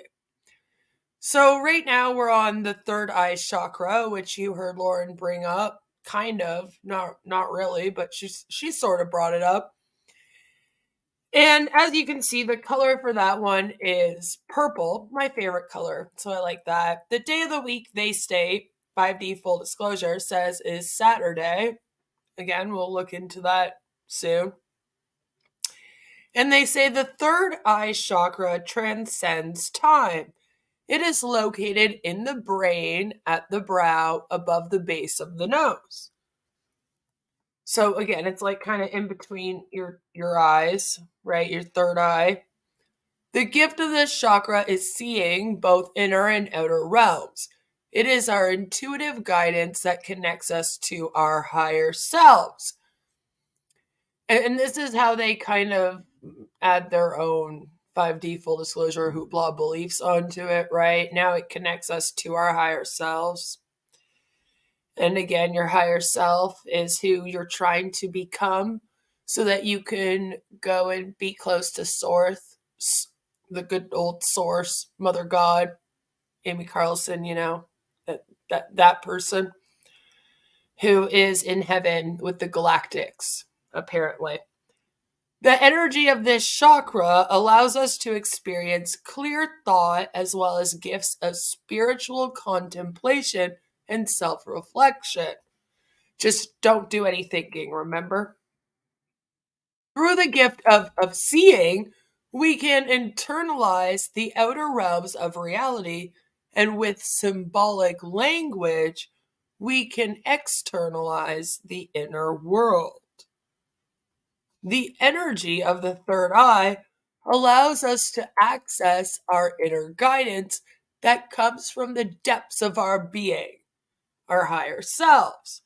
So once again, 5D full disclosure is doing that silly thing where we can't figure out if our higher selves are a part of us right now or if they're like something we're achieving to be, because we have to go on an ascension journey to reach the state of being our higher self, to again go be close to Source, Mother God, fucking whoever, right? You know, Purple Plum Mountain Dew is amaze balls. And that is what you'd be drinking that day, I guess.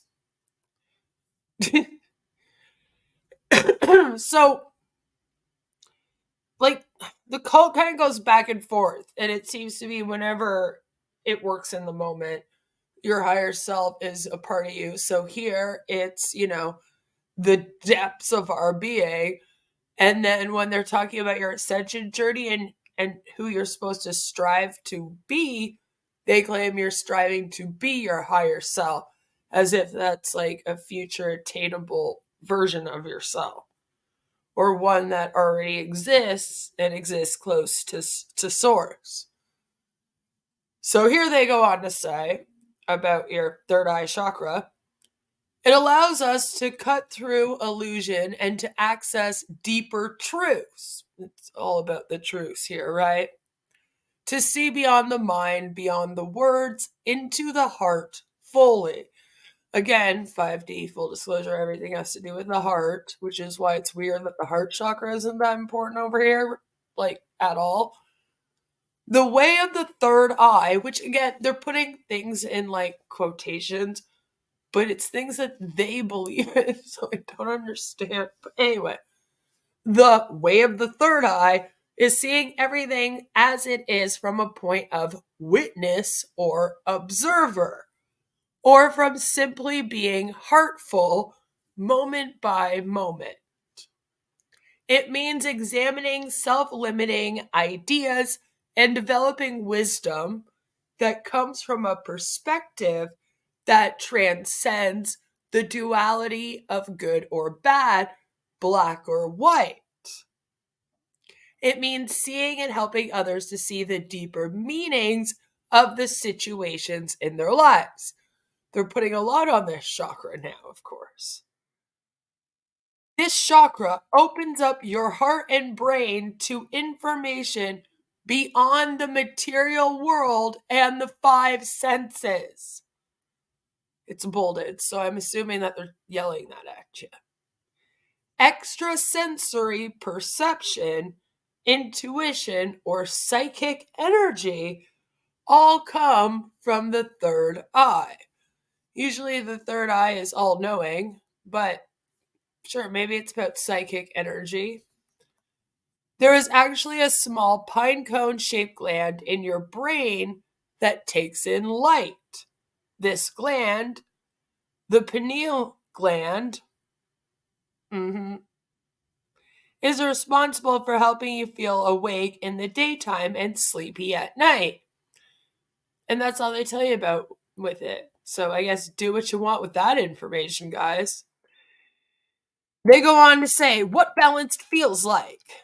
A balanced third eye is a beautiful thing. a wonderful thing, an amazing thing. Again, they're just adding in like descriptions that we don't need. I guess to make the pamphlet over 7 pages long. A balanced third eye is a beautiful thing, and it's really what you are trying to achieve when you start on a path to spiritual development. So again, here we go with the spiritual development. This is when they kind of, again, bring in the ascension journey. So now, of course, they're bringing up the ascension journey. That is really your true spiritual development, is how you go on your ascension journey. That's how you're developing your spirit to be close to source, Mother God, Amy Carlson, that bitch that was found mummified with the Christmas tree lights, Anyway, when your third eye chakra is balanced, you will equally feel in tune with both the physical world and the etheric realm. The etheric planes. You remember them? We talk about them here on my channel sometimes, That's early 5D full disclosure stuff. I miss the easier stuff. You will receive psychic information. Now you're also going to be psychic. That's right. Yep. They say over here at 5D full disclosure that if your third eye chakra is balanced, you receive psychic abilities. Yep. You receive psychic information as frequently as you receive information from your 5 physical senses. But it will not overwhelm you. Because again, 5D full disclosure here seems to think that balancing your chakras gives you some superpowers. Okay, some major fucking superpowers. You just become all-knowing. You get psychic abilities. All right? You can love. Your love knows no bounds. You heal people. Okay, and you're never overwhelmed. You can handle everything perfectly when your chakras are in balance. Even, like I said, the people that believe in the chakra stuff, other than these guys, don't put that much on it. It's not that deep, bro. They're like, listen, okay, you might not have headaches anymore. And, you might feel a more positive energy. But that's about it, okay? You're going to have to do a lot more than that to fix yourself. Whereas these guys are like, the 5 chakras being in alignment fixes you. And then it's funny to me because, like I said, it's not like something that they bring up as a major part of the call at the same time while still like referencing it every once in a while. By the way, hello, Barbara. Good to see you. Thank you so much. I appreciate that. So I think it's so funny when they say things like, you will receive psychic information as frequently as you receive information from your 5 physical senses. But it will not overwhelm you. Because, if you were just chilling, right, and you were like doing some meditation and some yoga and whatnot, and then you aligned your fucking chakra, and then all of a sudden you started getting like telepathic messages, okay? You wouldn't freak the fuck out for a moment. Like, what the hell is happening to me? Am I the only one? Maybe I just... Power of Christ compels you, bitch! I just needed to Bob Larson myself. Maybe that's what the problem is. But no, I would totally freak out, though. There would be not... It will not overwhelm you. I'd be hella overwhelmed, sis. Hella overwhelmed. Thanks, Lauren. Jeez. So again, this one's even longer than the heart chakra one. It continues on page 7, saying things to do to honor your third eye day, which sounds like, when guys work out and they're like, so tomorrow's leg day, dude. Yeah, man, tomorrow's leg day. That's what that reminds me of when they say honor third eye day. It sounds like leg day. I just gotta go work out my third eye, dude. I'll meet you down at the gym, yeah. So they say, wear the color purple, eat foods that are purple in color, which again, eggplants, What else? Grapes? Like, come on now. Practice connecting to your angels and higher self. And for those that are not new here, I hope that you went and read through the How to Talk to Your Angel guide with me. It's in my video section on my channel. Go and check it out after this if you haven't. It teaches you how to connect to your angels. And again, the higher self, which is now a different part of you. It's not inside of you anymore. It's now almost like up with the angels. That's what that implies to me. So it's bizarre. They go back and forth from what is the higher self. Is it a deep part inside you, like it just was a few minutes ago in this reading here about the chakras, Or is it like your angels up in the sky, hanging out with Amy Carlson? We might never know this. Then, of course, the next instruction they give us for Third Eye Day is to do a prayer to honor the third eye. Meditate and connect to your higher self guidance and allow your higher self guide you throughout the day. So for those of you that are maybe not really that familiar with what that means, the angel guide, well, dang it. Yeah, you have to have your angel guide. My spirit animal doesn't want contact. That's too bad. You need it to be your angel guide, your higher self guide. But basically what that means is that you're just basically asking the universe to help you throughout the day. You're throwing questions 3 times into the universe and then randomly looking for an answer in things that can be misinterpreted, like we often talk about over here, doing a lot of law of attraction bullshit as well. So yeah, that's how you honor Third Eye Day. And as you can see, it's quite a lot. It's quite a lot that they do talk about the third eye chakra, which again, purple day of the week, Saturday. And it's all about your higher self, let's say.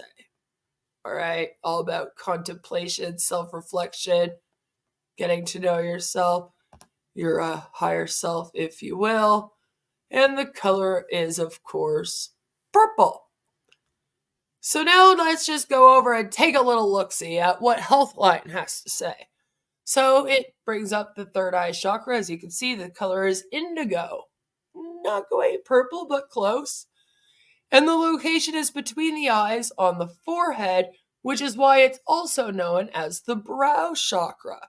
And its meaning is actually intuition and imagination, which the 5D full disclosure call really did talk about intuition a little bit, but they never brought up imagination, which is kind of weird because they often talk about creativity, but they didn't really bring that up either when talking about the third eye, right? So, a little weird. And Healthline goes on to say, since this chakra is physically located on the head, blockages can manifest as headaches, issues with sight or concentration, and hearing problems. People who have trouble listening to reality, who seem to know it all, them damn know-it-alls, or who are not in touch with their intuition, may also have a block.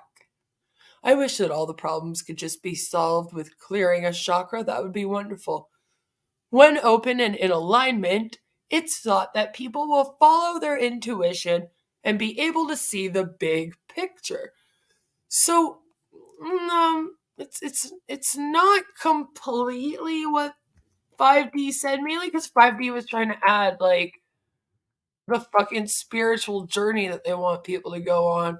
But I guess 5D did talk about, like, contemplation and self-reflection and that kind of thing, and being heartful, living moment to moment,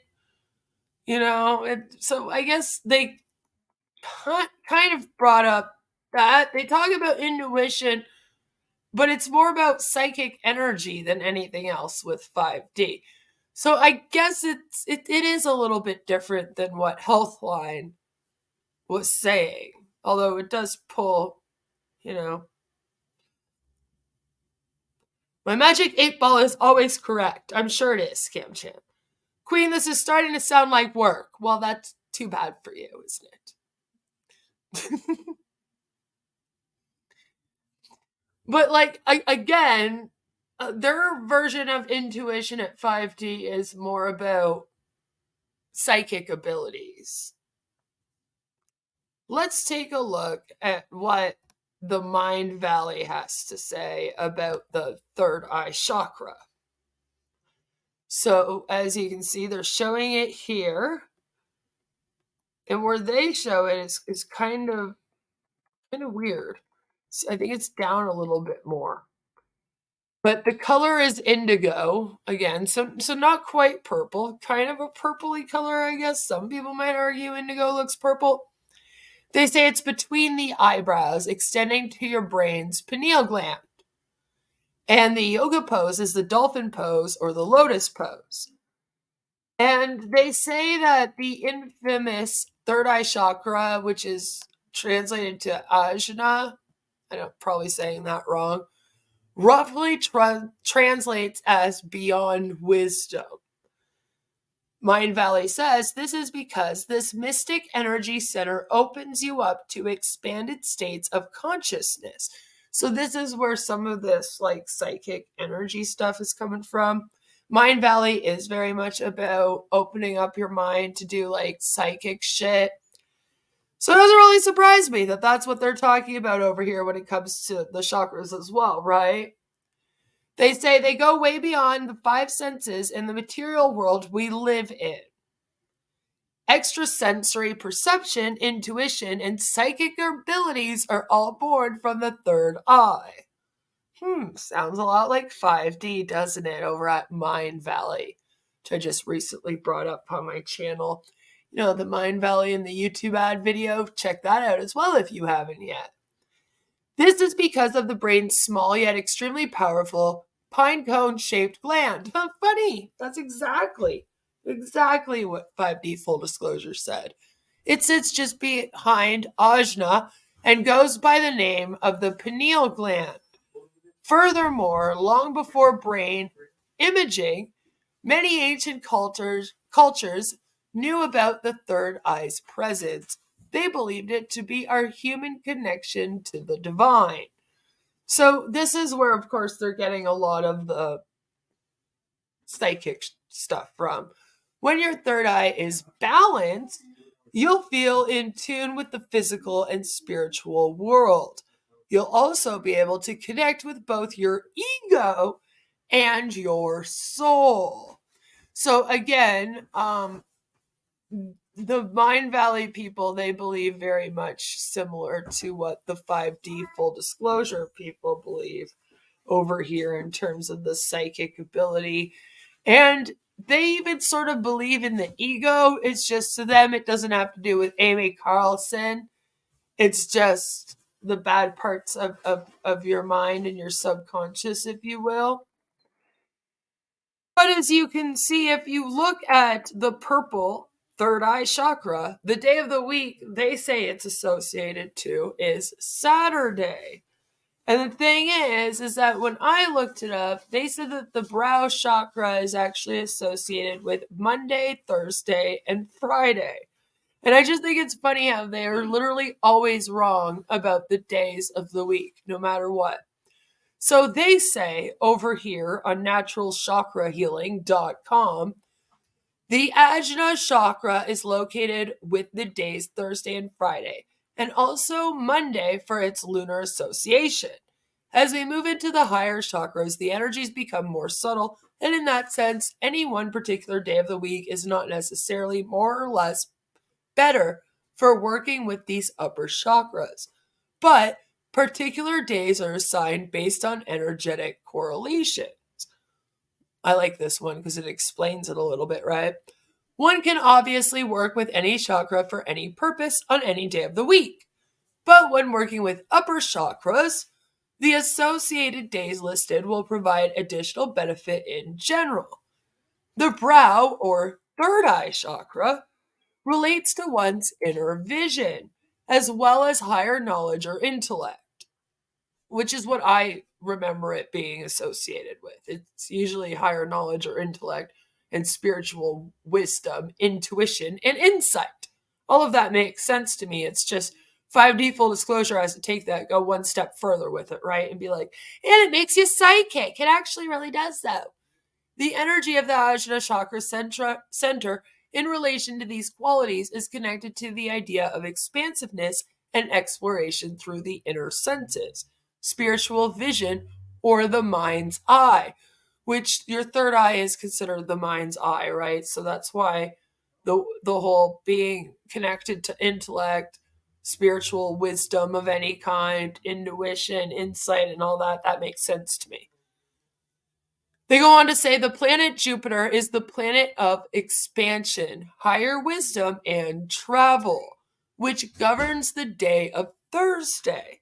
So this day is often associated with the Ajna Chakra, the expansion of consciousness and exploration of the inner worlds using the inner senses or vision is key to the third eye chakra.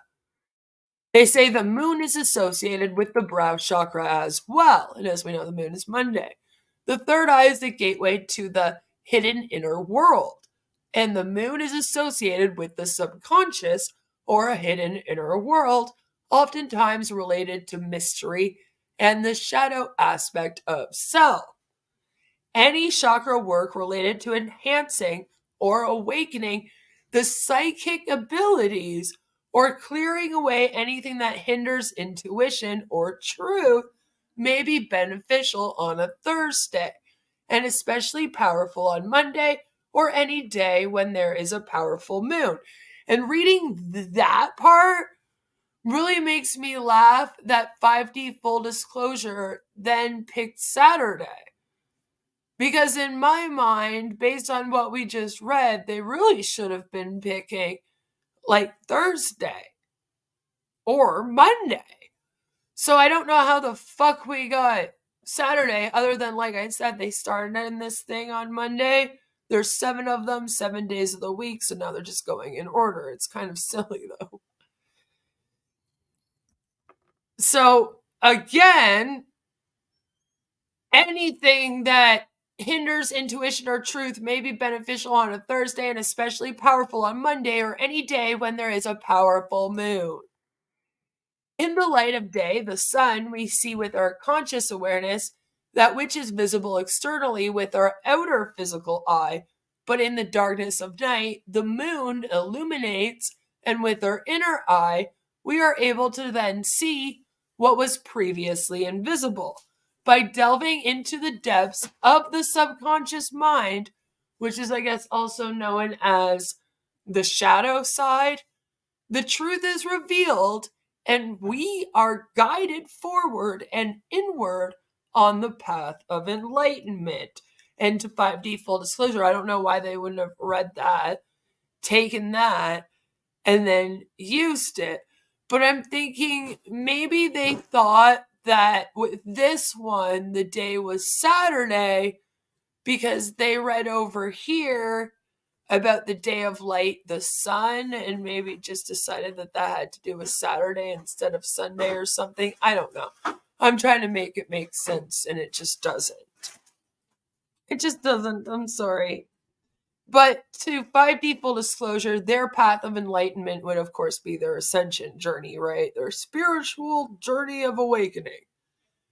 Then they go on to say here at naturalchakrahealing.com, the day of Friday, Freya's day, is also oftentimes associated with the brow chakra.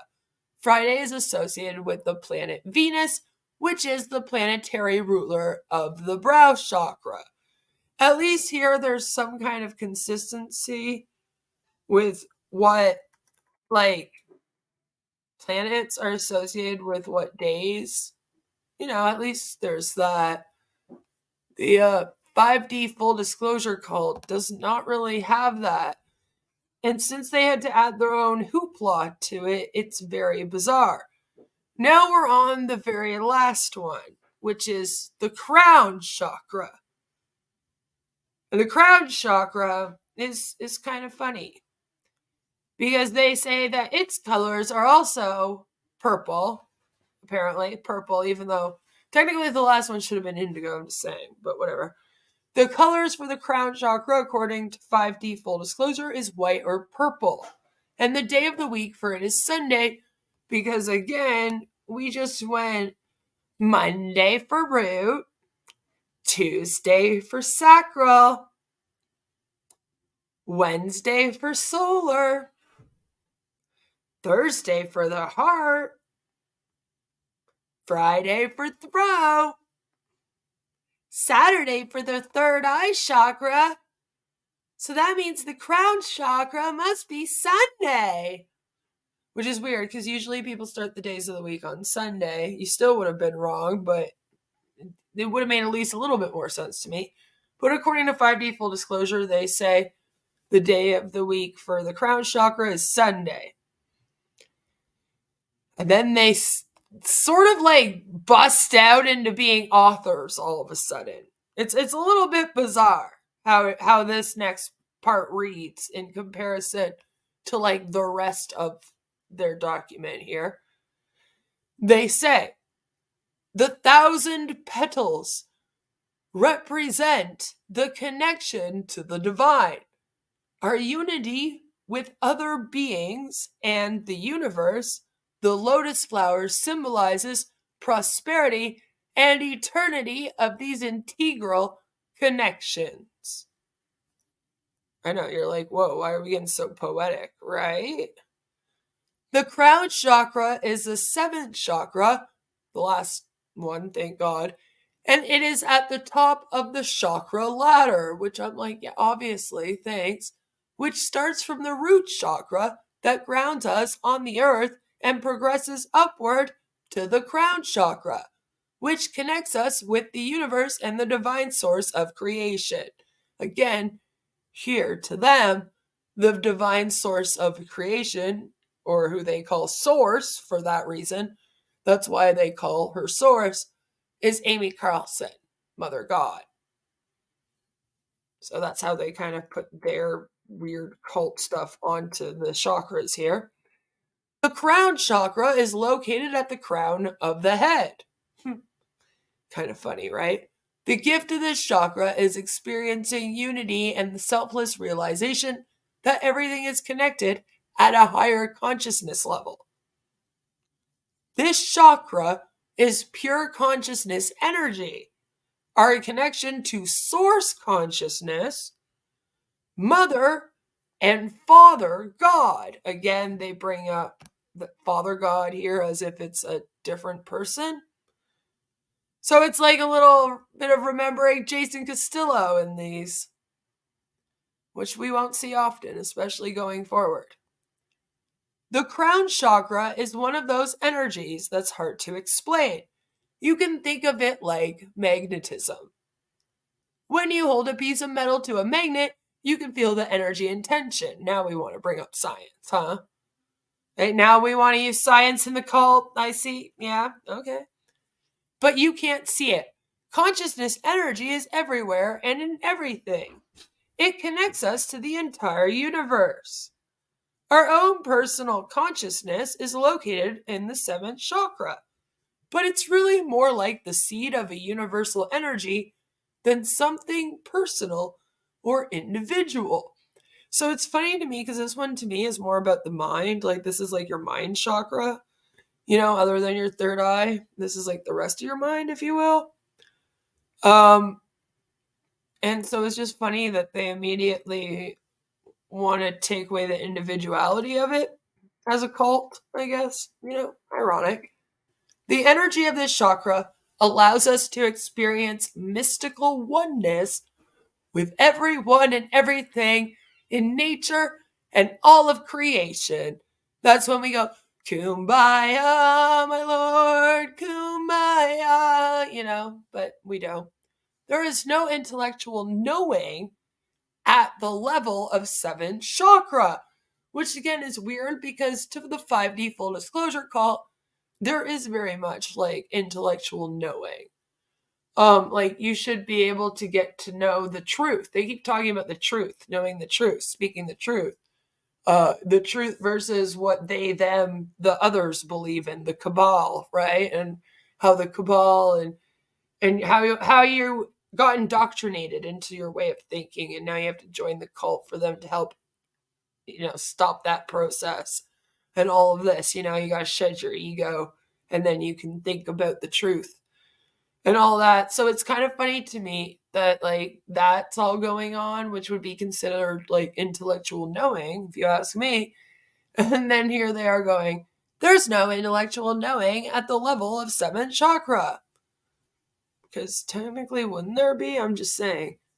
But there is serenity, joy, and deep peace about life. So I guess they're trying to bring it back there.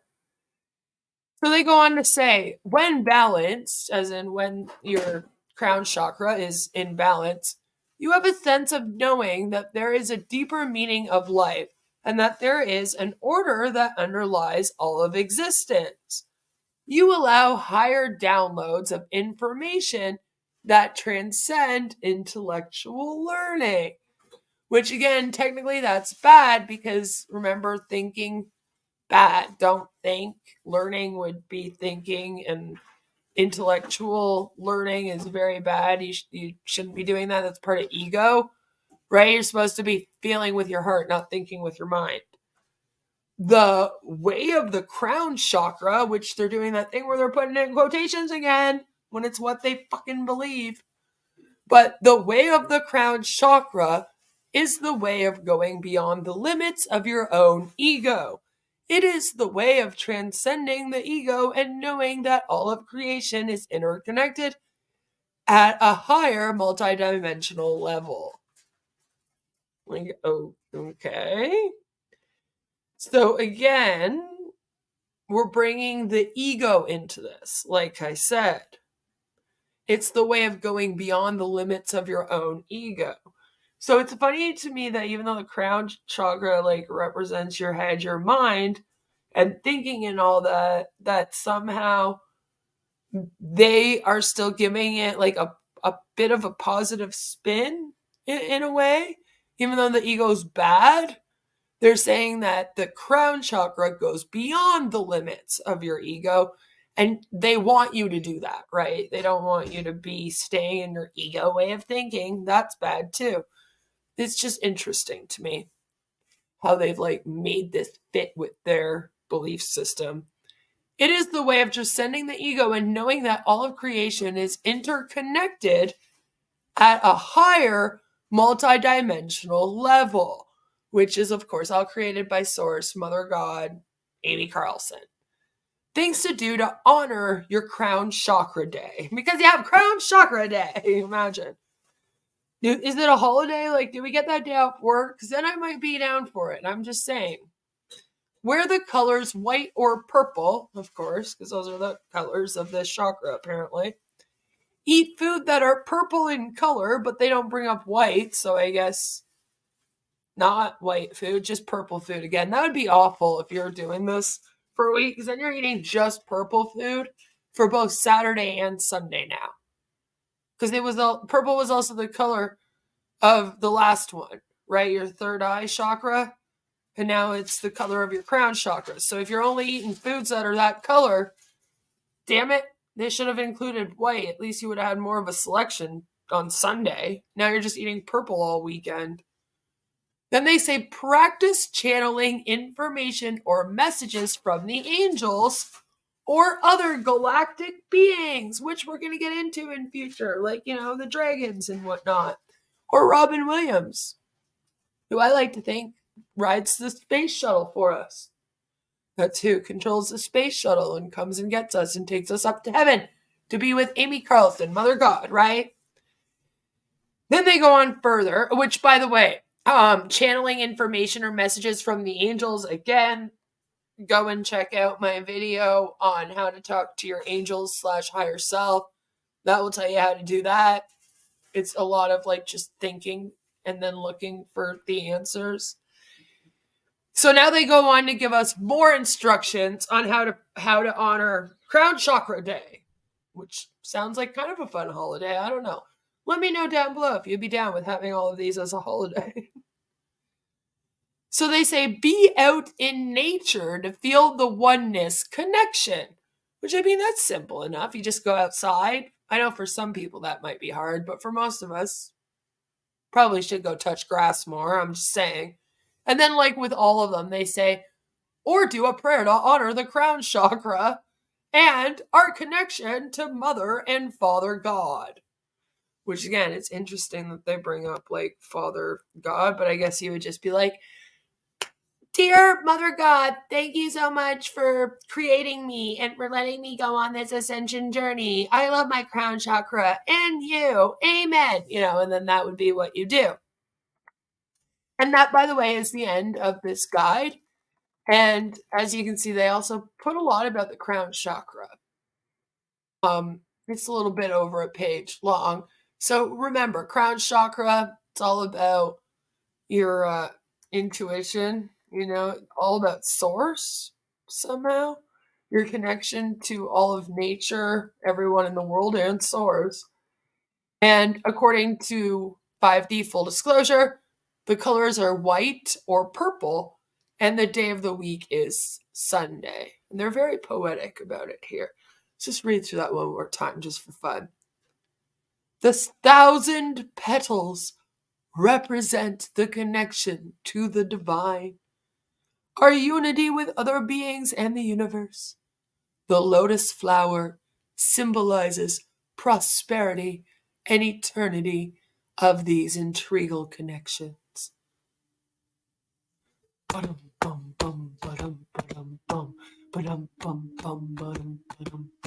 Yeah, I could see it. I could see it at one of those Smash poetry sessions. I see it. Hi, April.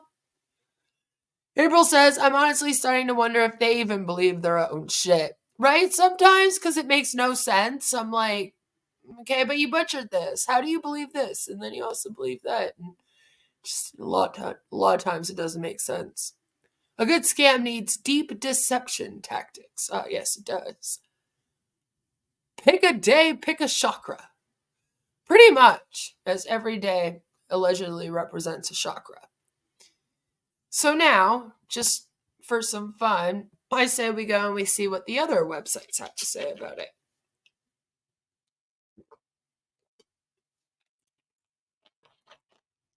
And we will, of course, start with the Healthline website, which gets pretty in-depth in this one, actually, which I enjoy, of course. It's great fun. So they say the crown chakra's location is at the very top of the head, which I've seen a lot of people say it's the top of the head. I've seen a lot of people say it's in between, like your third eye and the top of your head. But then I've also seen some sources claim that it's kind of above your head, if you will, on the outside of your head. So it's hard to know. And that's why a lot of this new age hoopla stuff is bullshit to me, because none of it is the same, like exactly the same. It's not just an issue with 5D Full Disclosure versus other sources. It's an issue even amongst the other sources, as I'm sure you're seeing. So, like, it's hard to really figure out what's what. But I guess a good way is just the location is at the top of the head. Now, the good thing is here they say the color is violet or white. So closer to purple or white, right? I mean, they called it an indigo for the third eye chakra. And then this one is violet or white, so I guess that goes better. And then the meaning for the crown chakra is awareness and intelligence, which is why I usually say it has to do with the mind. You know what I mean? So they say the crown chakra is linked to every other chakra, and therefore every organ in this system. And so it affects not just all of those organs, but also our brain and nervous system. It is considered the chakra of enlightenment and represents our connection to our life's purpose and spirituality. So, I mean, technically, I guess you could say that this should be the most important one. Unless you're in 5D Full Disclosure, then, like I said, it should technically be the heart chakra. But it sounds like this one is very, very important. Goes on to say those with a blocked crown chakra may seem narrow-minded, skeptical, or stubborn. So I guess all of us skeptics, we just have a blocked crown chakra. We're the ones that have a blocked way of thinking. That's the problem. When this chakra is open, or as 5D Full Disclosure calls it, balanced, it is thought to help keep all the other chakras open and to bring the person bliss and enlightenment. Yeah, so that's the other thing. That's the difference, is that 5D Full Disclosure calls it like being in balance, your chakras in balance with your energies, whereas everywhere else tends to talk about it in a way of being open and closed. So you want your chakras to be open and not closed. I just found that interesting and something different as well, since we're comparing. So they say, as these are all energetic centers of the body that correspond to feelings, one of them probably resonates with you as you were reading. A different one may resonate with you tomorrow. And now we're talking about all of them, right? It's likely that one resonates with you more than any others as a continuous problem, a chakra where you often deal with blocks. Other blockages may pop up every now and then. In the chakra system, these patterns have specific terms and there are recommended treatments. And so that's kind of an idea of how the chakra system works, if you will. So now let's just go and take a little look at the Mind Valley and what Mind Valley has to say about it. Our good new friends down at Mind Valley. So, of course, the crown chakra, they're showing it in the head. And I guess the Sanskrit translation is Sahasrara. I know I butchered that real bad. But yeah, it's this word here. Sahasrara. That word there, that one. And they too say that the colors are violet or white. And the location is at the very top of your head, resting on your crown. So, see, they say it's like the top of your head resting. So then I picture it as above my head, if that makes sense, in the space above my head. Tell me if I'm wrong. The yoga pose that they suggest are the corpse pose or the lotus pose, if you will, right? And they say, according to most tantric yoga traditions, the final chakra translates as 1,000 petals, which is why now, and see, this is why they bring up here the 1,000 petals represent the connection to the divine. But it's funny because, like, if you don't know anything about chakras, right? Yes, spin the chakra wheel. That's right. If you don't know anything about chakras, you don't know that. So, like I said, it just sounds like they randomly break out into fucking poetry here. But that's why they said it, because technically that's what it is. So that might make more sense now, right? So it translates as 1,000 petals. And this refers to its beautiful petal-laden symbology. That word I can't say is nothing but pure consciousness connecting you to the universe. This complete universe is known as Om, and it's quite literally nothing personal. When it comes to the concept of the crown chakra, it's something we all have in common. Every human, animal, plant, ecosystem, planet, and star has that same life force energy. It's also worth noting that this chakra exists beyond your unique ego. It is your connection to God, whatever you deem that to be. So again, that's why in 5D Full Disclosure's version, it's connecting you to a higher consciousness level. It's pure consciousness energy and your connection to source consciousness, mother and father God, like they say here. So that's where they're getting that from. Achieving a balanced crown chakra is the goal of any spiritual practice. Moreover, it's not easy to do. Once truly balanced, you've achieved enlightenment. So again, they make it sound like it's the most like the most important. In other words, you discover the secret of who you really are. Transcending suffering is known in the Buddhist tradition as nirvana.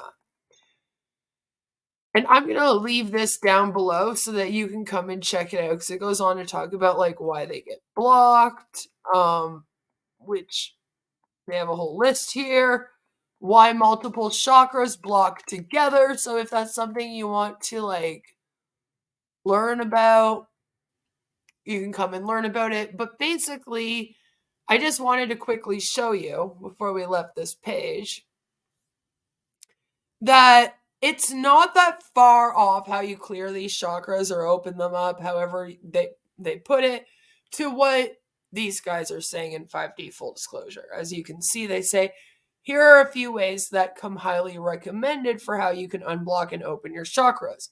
Chakra meditations. They also sell chakra crystals, of course, they're for sale. Same with the essential oils. They say you can also use affirmations, and I'm sure there's certain affirmations per chakra, right? Or you can make slight behavioral changes.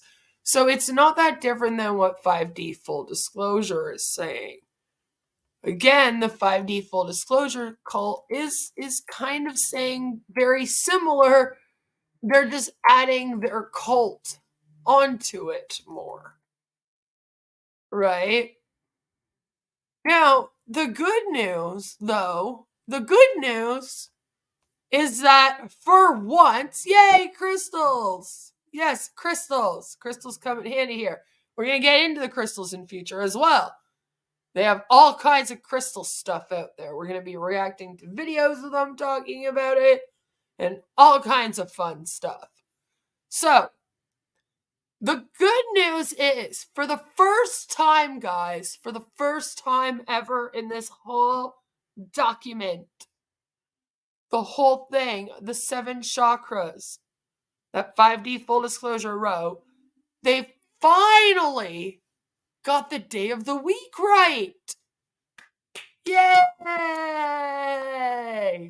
Because luckily for all of us, and them included, when I did research the crown chakra, most places did say that the day of the week that it's associated with is Sunday. So I feel like for once now, I'm actually teaching you information similar to what the 5D Full Disclosure cult is teaching you, you know? Right? And it says here at thenaturalchakrahealing.com, as we move into the upper chakras, the energies, being more subtle, can be associated with any particular day of the week depending on the issue being worked on in that chakra center, or the desired results one would like to see manifested. The crown chakra is often associated with the day of Sunday because of the connection to the sun. Right? That makes sense. At least that makes sense. For once, they were correct at 5D Full Disclosure, and it made sense. You know? They must have lots of stuff to sell to help with all this. Oh, yes, they do. They do. Selling you the shortcuts, sort of. So, I mean, it makes sense. The whole Sunday thing. So they say the sun, referred to as planetary body is astrology, is a powerful force in our world because it is the source from which heat and light is received, a source of nourishment and energy for food growth. So the sun also nourishes and energizes our physical bodies as well. And the one thing that Aurora does say quite often, and even Hope throws it out there quite often when they're doing their sessions, is they do tell people to do a lot of like going outside and sunbathing, if you will, soak in the sun, which sure, it's not the greatest for your skin, but vitamin D that you get from the sun can help with depression and chemical imbalances a little bit. Also, you know, it's not the worst advice to go and ground yourself, to go outside out in the sun for a little bit. You know what I mean? And that's probably some of the only decent advice that they fucking give. So they use the sun a lot over here. So I'm not surprised that this is the only one that they got right. I'm just going to throw that out there. Not that surprised. The crown chakra is associated with sun. Therefore, Sunday's the day. Very good. Aurora and Hope and Amy, very good. So they say, since we are more than our physical bodies, the soul also receives spiritual nourishment and divine light from God or source. The heat we can liken to eternal flame of love. They say the crown chakra is connected to universal consciousness and embodies the energies of all the other chakras. So in essence, it blends the energies of all the days of the week as well. So that makes sense again with the sun. The sun in relation to the crown chakra also represents enlightenment, or the ultimate of higher consciousness, which again the crown chakra represents, right? Sunday can be an extremely beneficial day for performing any energizing, activating, healing, or clearing work with the crown chakra especially, but for any chakra in general. And so they actually got that one right. As you can see, it's Sunday, just like they said. And again, that's according to the naturalchakrahealing.com. And so that about wraps up all of this lovely literature, all 8 pages of it, the 7 chakras and their meanings and days of the week. So, yeah, that's what they say. That's what they say about the chakras, and that's how they kind of how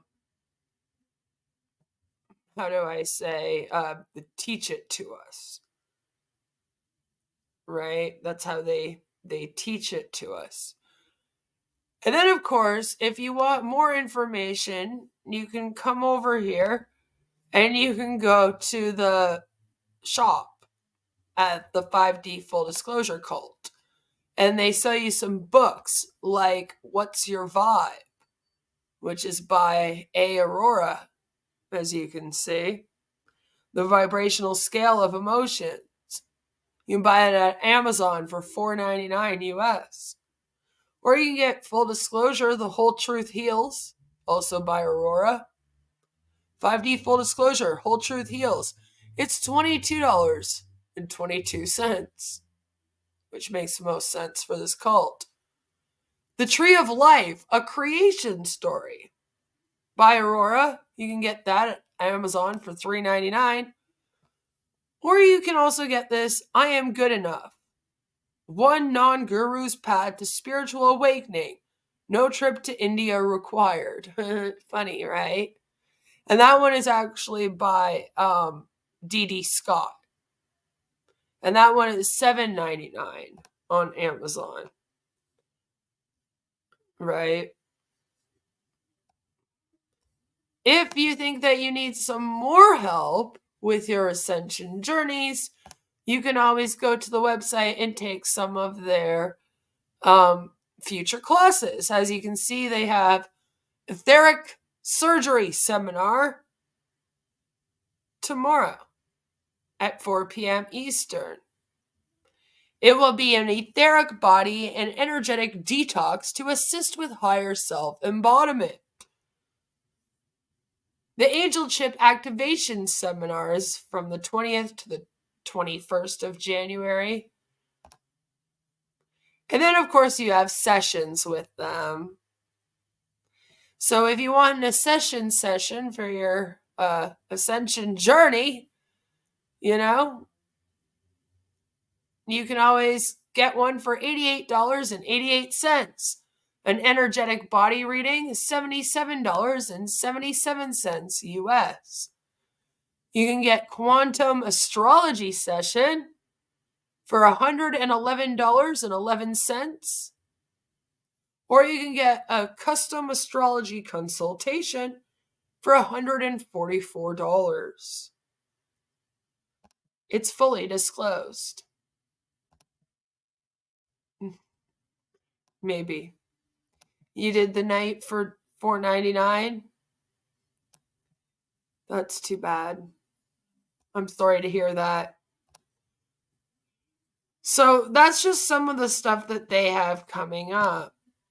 And if you do come over here and you click on buy tickets, all right, for their one for tomorrow, let's just take a little look-see at it, shall we?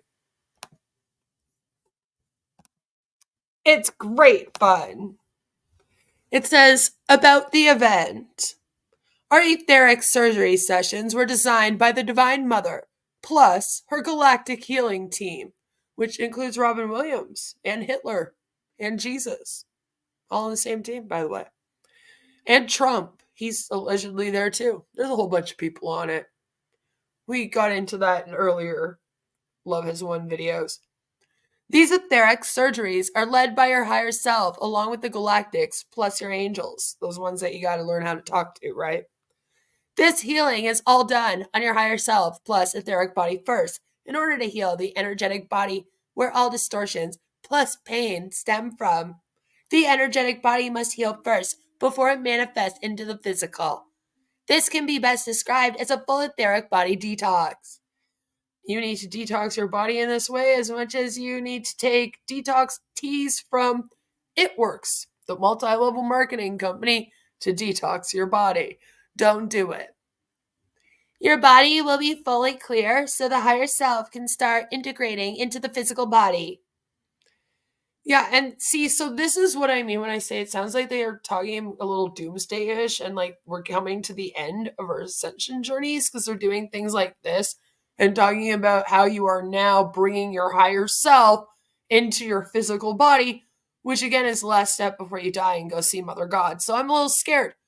It goes on to say, the goal of the surgeries is to provide a detox plus cleansing of the energetic body, which allows for greater self-healing, integration of the higher self, and 5D frequencies, plus promote joy, peace, plus centeredness. Yep, centeredness. Centeredness. Weird word to use there. Anyway, all negative energetic implants / chips will also be dissolved by your angel healing team. The angels that you talk to sometimes with your higher self, you know, those guys. Tell them we say hi. Each participant will also receive a full cleansing plus activation of the 13 chakra system. And I know what you're thinking. You're thinking, Queen, what the fuck? What do they mean the 13 chakra system, Queen? Queen, you just covered them for 2.5 hours. The whole chakra system. There was 7 of them. Now they're bringing up 13. We will get there, my friends. We never get there. We will get there. I promise you. We will get there. The 13 chakra system, everybody. And then they say, the seminar will occur in 2 parts. The first part is an introductory seminar where we will go through the process of the etheric surgery as well as provide tools plus techniques that can be utilized for the highest outcome. Lovely. Wonderful. Great. The second part will be a follow-up seminar to share insights plus share experiences of the surgery that we just did yesterday. That one. But it's 7 days after introductory seminar, so we did it a week ago. That thing. Remember that seminar we did a week ago? Well, how did it go for you? We need to hear about it in a week from now. All seminars will be via Zoom, live, including the surgery over Zoom Live. Yeah, no, sounds great. But will also be recorded for those that cannot join live. If you cannot join live, this will not affect your etheric surgery, as the recordings will contain the proper codes plus activations, which is weird because this is supposed to be like some kind of form of energy healing. You know? Energy healing. So You would think that that would have to be performed live. I mean, even Bob Larson has to technically do it live. He can't do it. Exorcisms like that, can he? I don't think so. Oh, I mean, they must be more powerful than Bob Larson. Look at that, guys. And then the ticket type is an RSVP, but you're asking me how much it costs. It's $22.22, plus they have a 56-cent service fee. So see, you can buy tickets. It ends up being $22.78. And yeah, then you can go to these Zoom recordings, and they say that they can cure you of everything, including AIDS and cancer with them. So there's that. But that is it. That is all I have for today for our 7 chakras. I realize we did do our break a little bit late today at the 1.5 hour mark, but hey, we're at like 3 hours now, so it was kind of in the middle. But that's about all they teach us in terms of the writings for the 7 chakras, which is funny because as you saw, even tomorrow they're doing a lovely little webinar seminar thing where they're talking about 13 of them. And it's funny because they don't talk about 13 of them here. You know what I mean? So the FDA hasn't shut them down for health claims. Not quite yet, because they haven't put them openly on their website. But whenever I see them, I do let them know, don't you worry. And so going further into our ascension journey, we know all about the 7 chakras. We've read the whole guide. We've listened to what Aurora has to say about the throat and the heart and the crown and all that. We heard it, all right? Lauren went on a little speech. You're going to have to rewind if you're just coming in now. Now that we know everything about the 7 chakras, we're going to, like I said, hear their very last version of their creation story, just because it's fun for me. I think it's funny that they actually did over a podcast. So it's a little podcast of it. We're going to be listening next week to Aurora talking to us, good old Lauren, about how the earth came to be, how creation started. And then the week after that, we're going to be getting into dragons. So that will be like really, really fun. You're all chakra'd out, good, because we're not really going to be talking about them going forward for quite a very long time. They might get mentioned here and there, but not as much as you would think, considering there was just a whole guide and a little speech about them, you know? You think that they would be mentioned a lot more.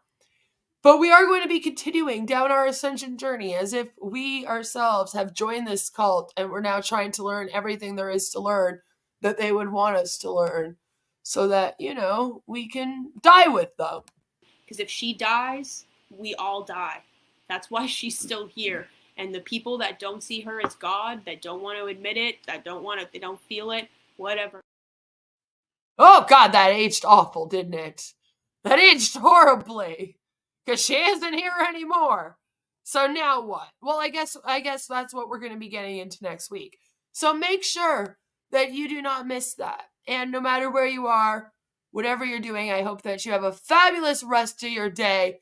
Take care, and I will see you all very, very soon. So stay tuned to the community tab. That's the best way to sort of see what I'm doing. All right, bye. Remember, don't join in. It's a call.